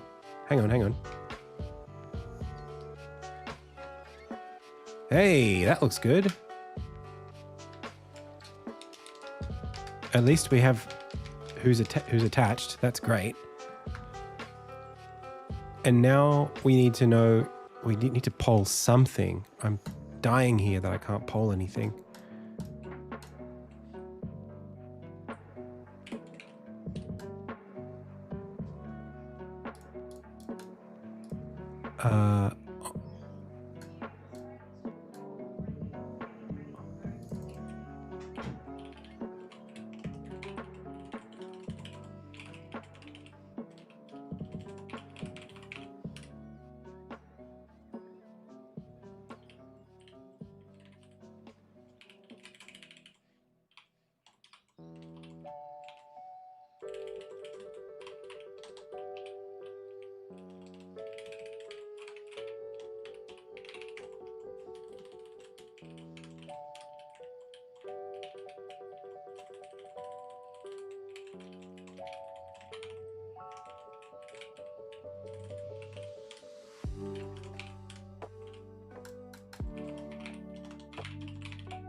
No access, no buttons.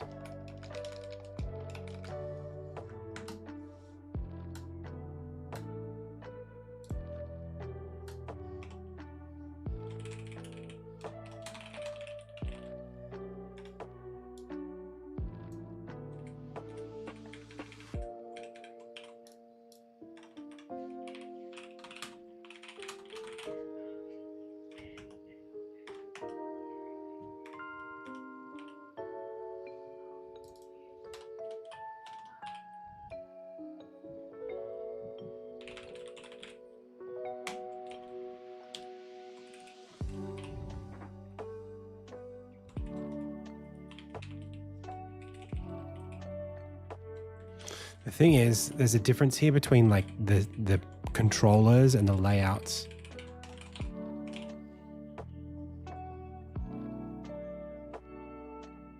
Joystick don't get any input. What?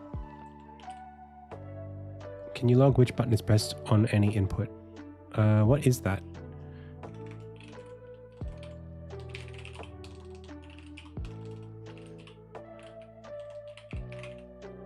Oh, get any button.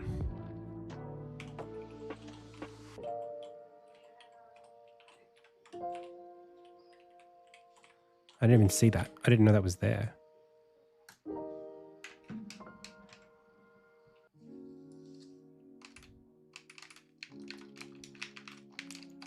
Nothing.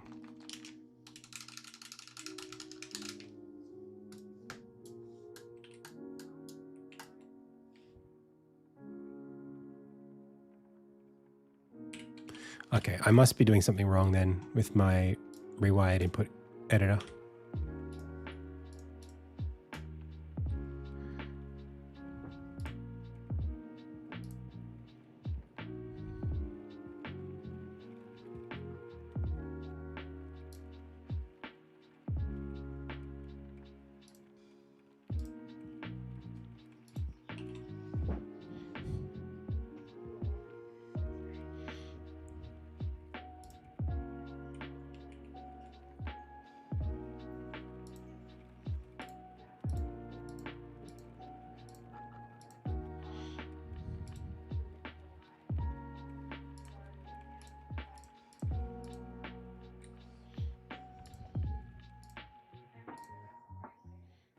Maybe it's called a custom controller.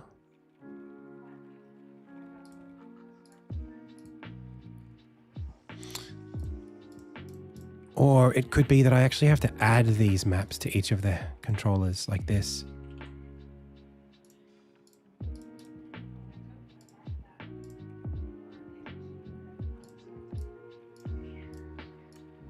I might have to do that. Ah, that's so annoying if I forgot that.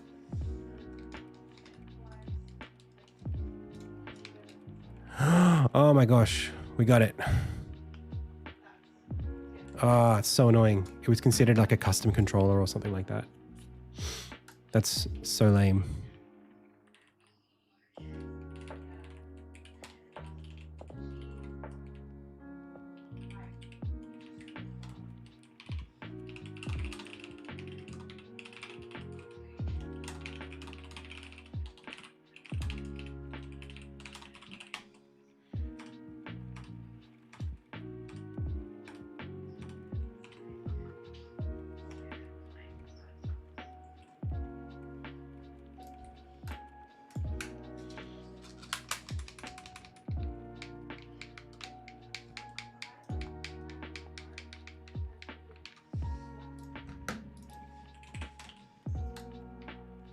Yay, we got it. Oh, finally.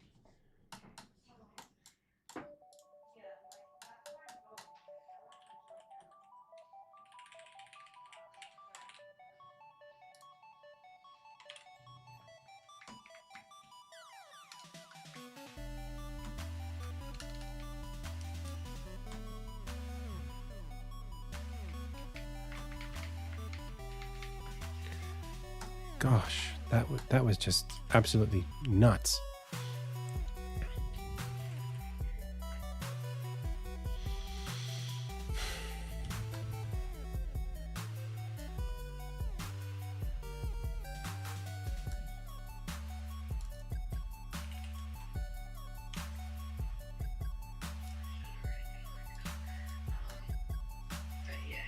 No,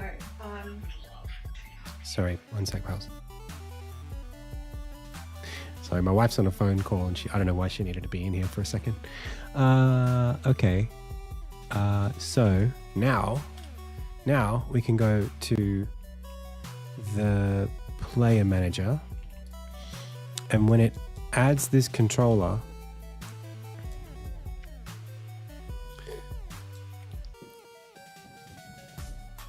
I suppose what's interesting about this is that we always have 4 players. And it's literally just whether or not this ready check has a joystick.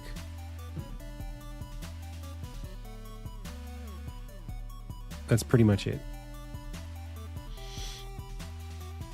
The thing is, like, I don't want to know, can I do like controllers dot count? Like all controllers? Like I want to know if any controls have been assigned. Even so, hang on a second. Did I have a log here? Yeah, this is for joysticks specifically. I guess that's okay for now. I just know that I'll want different kind of inputs later. Okay. Okay. So then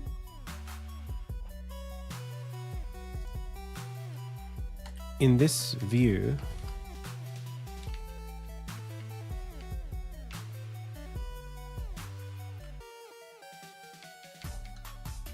I guess what I want to do is say, at first, it's just player 1, player 2. And we need to do the UX for it now, I guess. Let's commit this. Adds rewired support.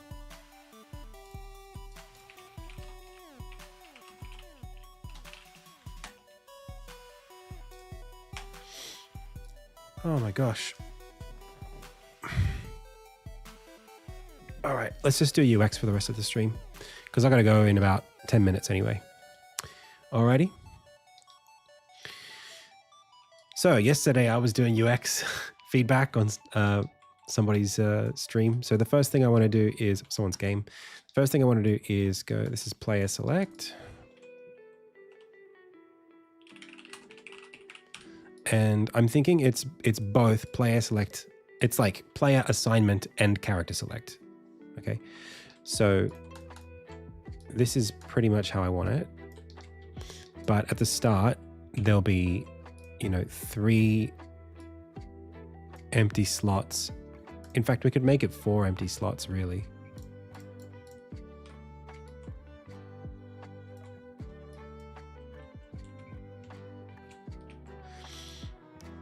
And then it's like press any button to continue. So it's like maybe inside of this rectangle, you would do like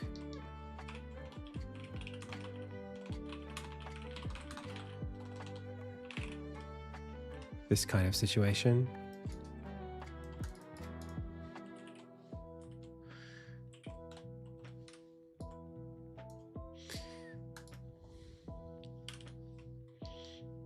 And then you would have that across all of them, obviously.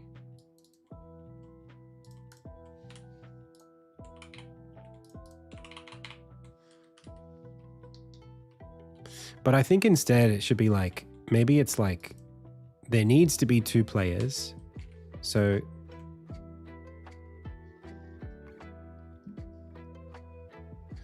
one sec.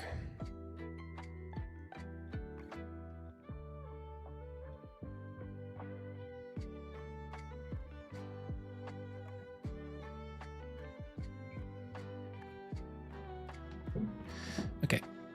So I think the way that I'll want to do it is, this is centered in the level. These are centered.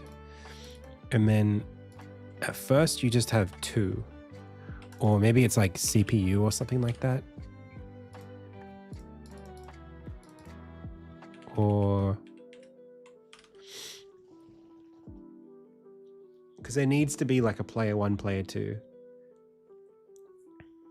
There will be a player 1 because you've already pressed a button, but let's just assume that there's not one. Somehow we got to this screen without pressing any buttons on the gamepad. So press any button to join, and then you become P1 down here because you're going to choose a character here.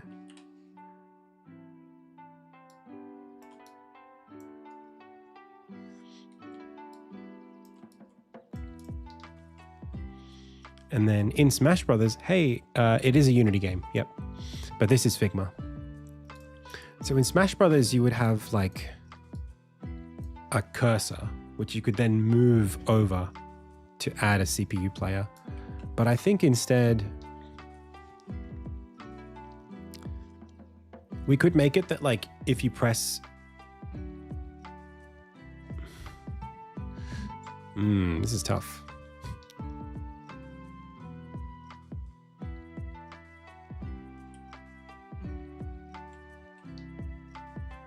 So, okay, I got it. So at the start, it's, you have all of the slots are there, but these ones are kind of like empty.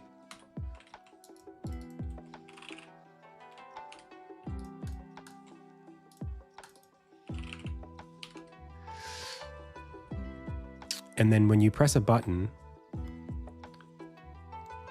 you become the cursor like this, but the cursor only has like a couple places it can go, left and right.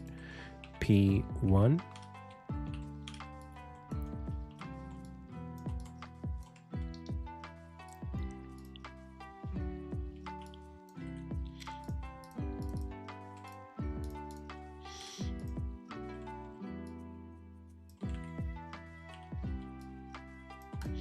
And then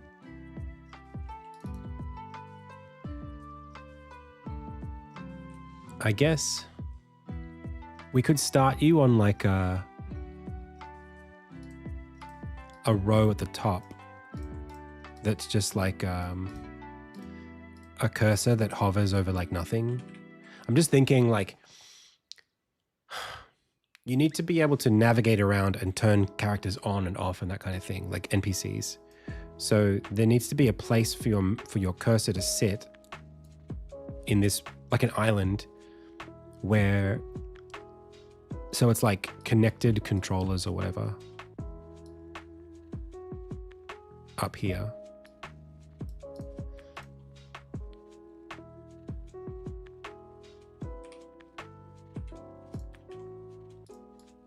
It's just like a little bay. And then like player 1 will just be here. Let's just say, for example, just like randomly. Or like unassigned or something. Yeah, but in Smash, like you have like a physical hand that goes around. And I don't want to do that in this game because there's not enough on-screen stuff to have a free pointing mouse cursor. So instead, I'm doing a point-to-point system where you press like up and down and left and right to just boop, boop, boop, boop, boop, boop, boop, boop, between the little options, which again is fine. And so it's like no team would be here. So when you press a button to begin, your character goes into no team, and then you would go to pick where you want to be.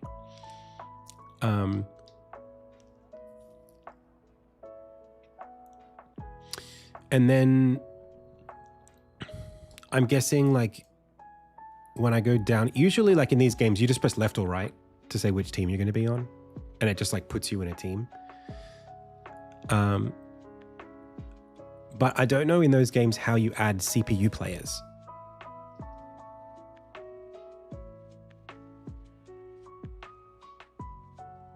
And then also how you like change the mode, that kind of thing. Like, is it free for all or is it 2v2?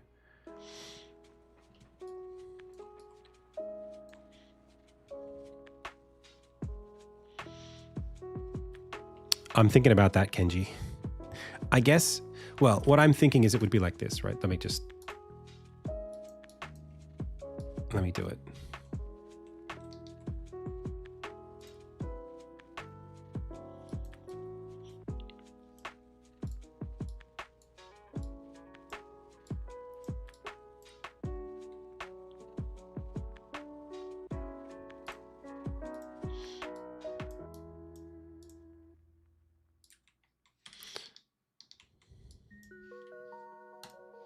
I think I know what I'm doing here. I'm okay. So you go here. And it's like ba-bong. And then this becomes like that.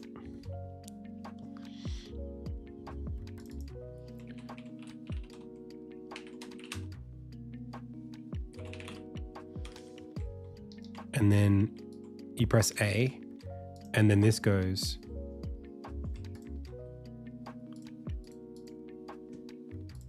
boing.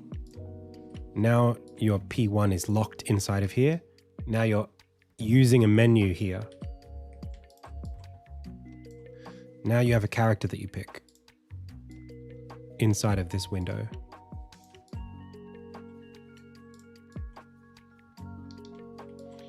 And then it's like red team. And then you've got your team here.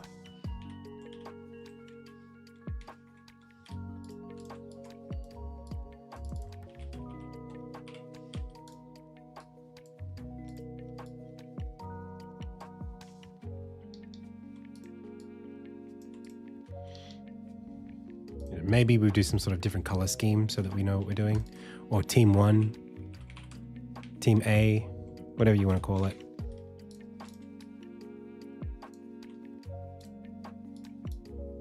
They're just different. They're different colors.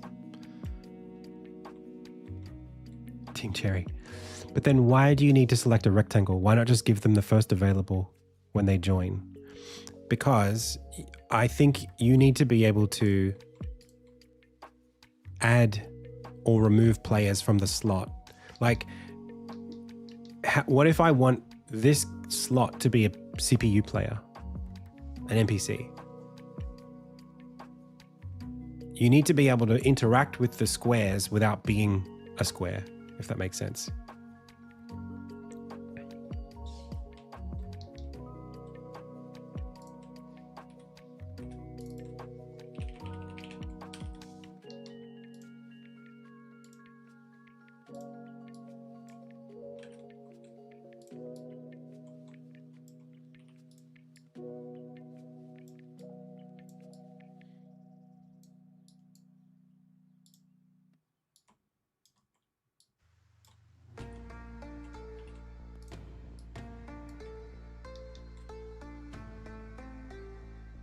You'd keep the cursor around.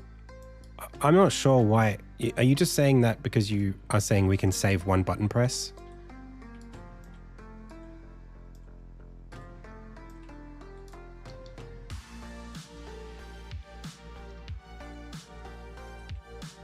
Like, I'm going to press a button and I want to be able to hover any of these things. Like, I want to be able to like kick someone, for example. Let's say I'm playing with my friend and they just get up and walk away and go get a drink. And we're at a party and there's another friend next to me. We want to play 1v1. I need to be able to, as player 1, move over to player 3's slot and turn it off.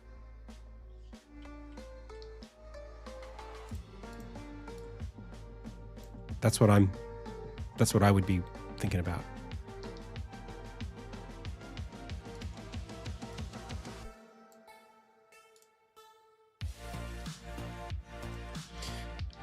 So if I press back, so this is like P1 presses any button on controller to start, to begin, press P1 presses down to hover a portrait slot. P1 presses A to select to become the portrait, to join the fight.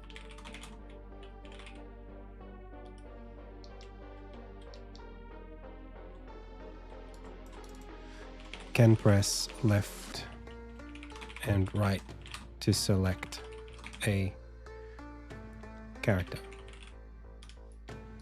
Can press B to unselect themselves from the game, from the fight.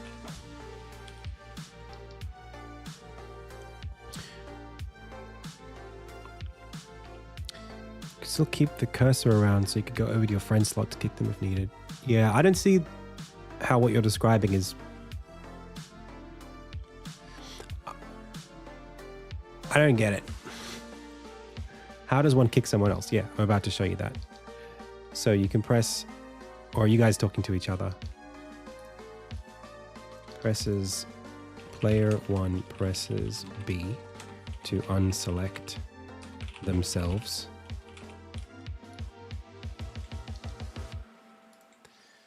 This is in the instance where we have a player 2 already.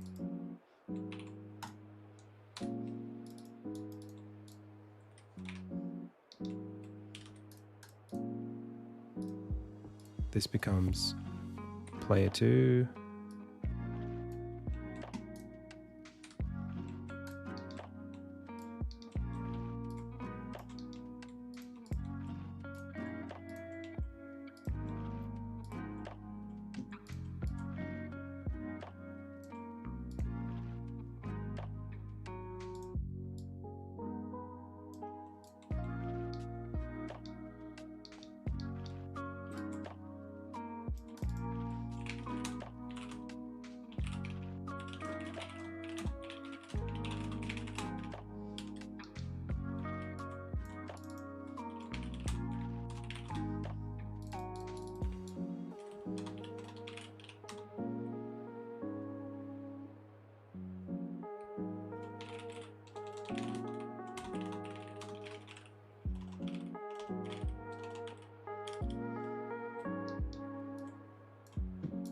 You just press the Alt button. The third button on your controller to kick them.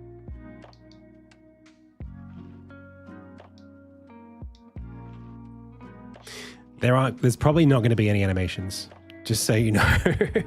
It's all going to be mostly procedural. Keeping the project small. Don't get too excited about animated sprites.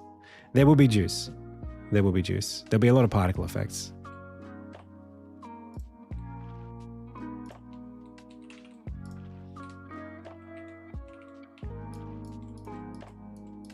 There might be like a single frame.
On the one.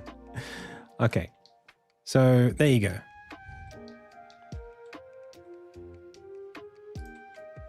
These should say empty. They'll all say empty. And they'll all be about that bright.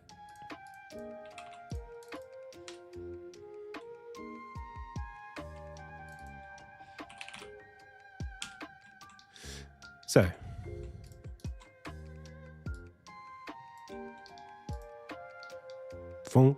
join, boom.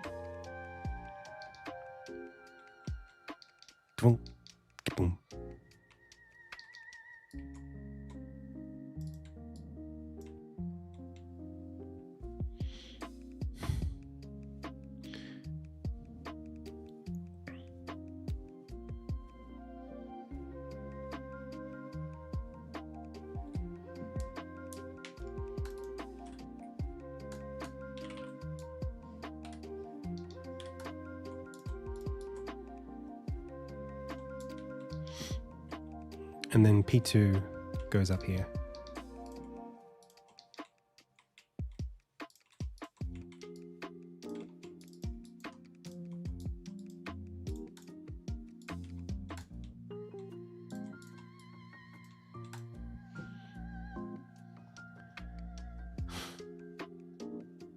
Why don't you use components? I do use components, but these are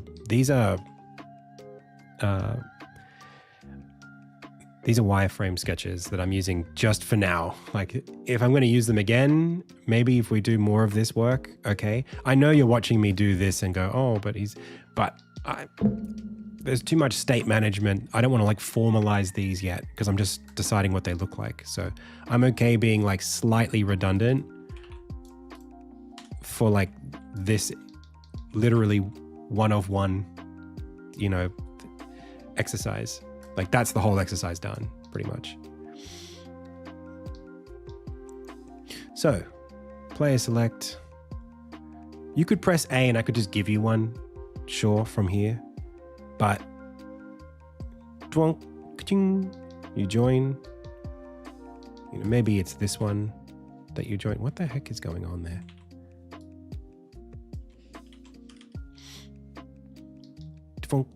Twing. What the fuck?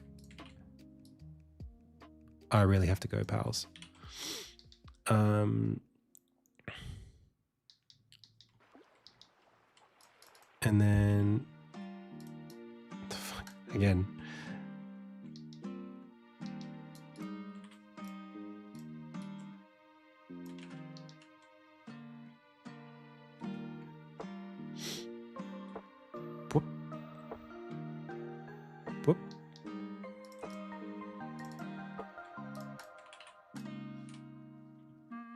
the fuck? Hang on. Let me just... This is why components might be a good idea. They're not a bad idea. There's no reason why I'm not using them other than it could be tedious to work with them. But obviously you've seen that it's also tedious to work without them. Okay.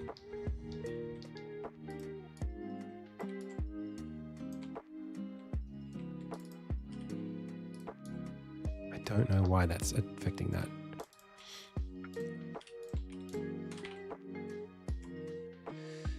Okay. Delete. Select.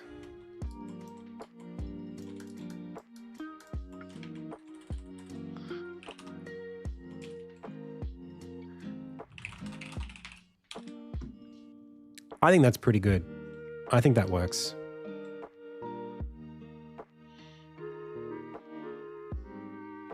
Well, DXG, I'm making this game to feel that feeling because my normal game is very isolating because it's such a big one that I don't get to see people play it very often. But this one will be lower stakes and will be very easy to have that feeling. So yeah.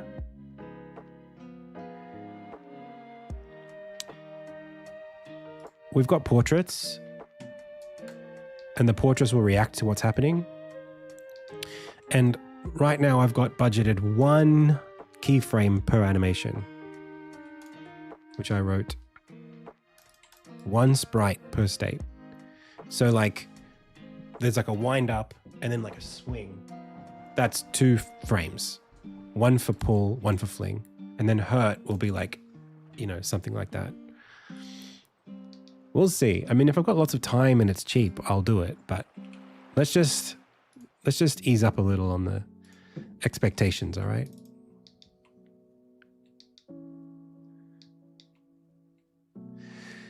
Alrighty. So yeah, we've already, the combat technically works already. This is what it looks like. Hello? What the heck? There we go. So that's selecting. This is the combat. So it's, you've got your analog stick and you're flicking back to jump forward.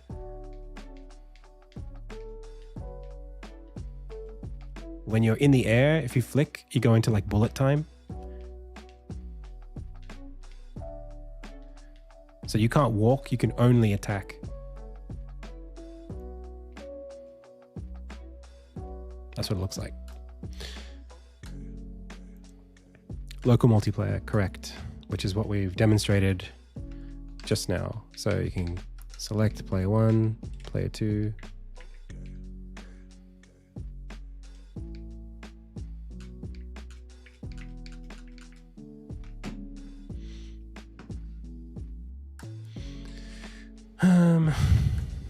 All right, I gotta go. We might work on it tomorrow if I have time. Did I really add nothing just then?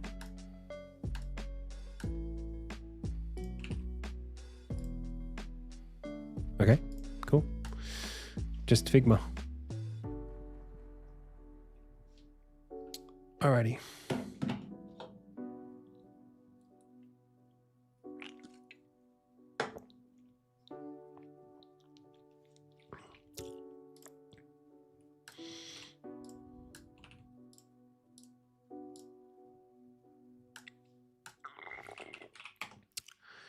Whew. No. That's okay. We got there in the end. I'm very happy that we're using Rewired because I know how to use it. So for me, that keeps me happy. And it works great. It works really well. Pardon me. My throat's having a fun field day. Okay, everyone. We gotta go. I'll see you all Monday. We'll be working on Insignia again. And I might work on this over the weekend. We'll see how I go. Okay. Thank you so much for checking out the stream today. If you want to see more Insignia stuff, you can wishlist it. You can also check out my YouTube channel. And we've got merch right now. I happen to be wearing some. Thanks, everybody. that's it. That's the stream. As always, I've been Adam. You've been the Pixel Pals. This has been the Indie Tales Game Dev live stream. Until next time.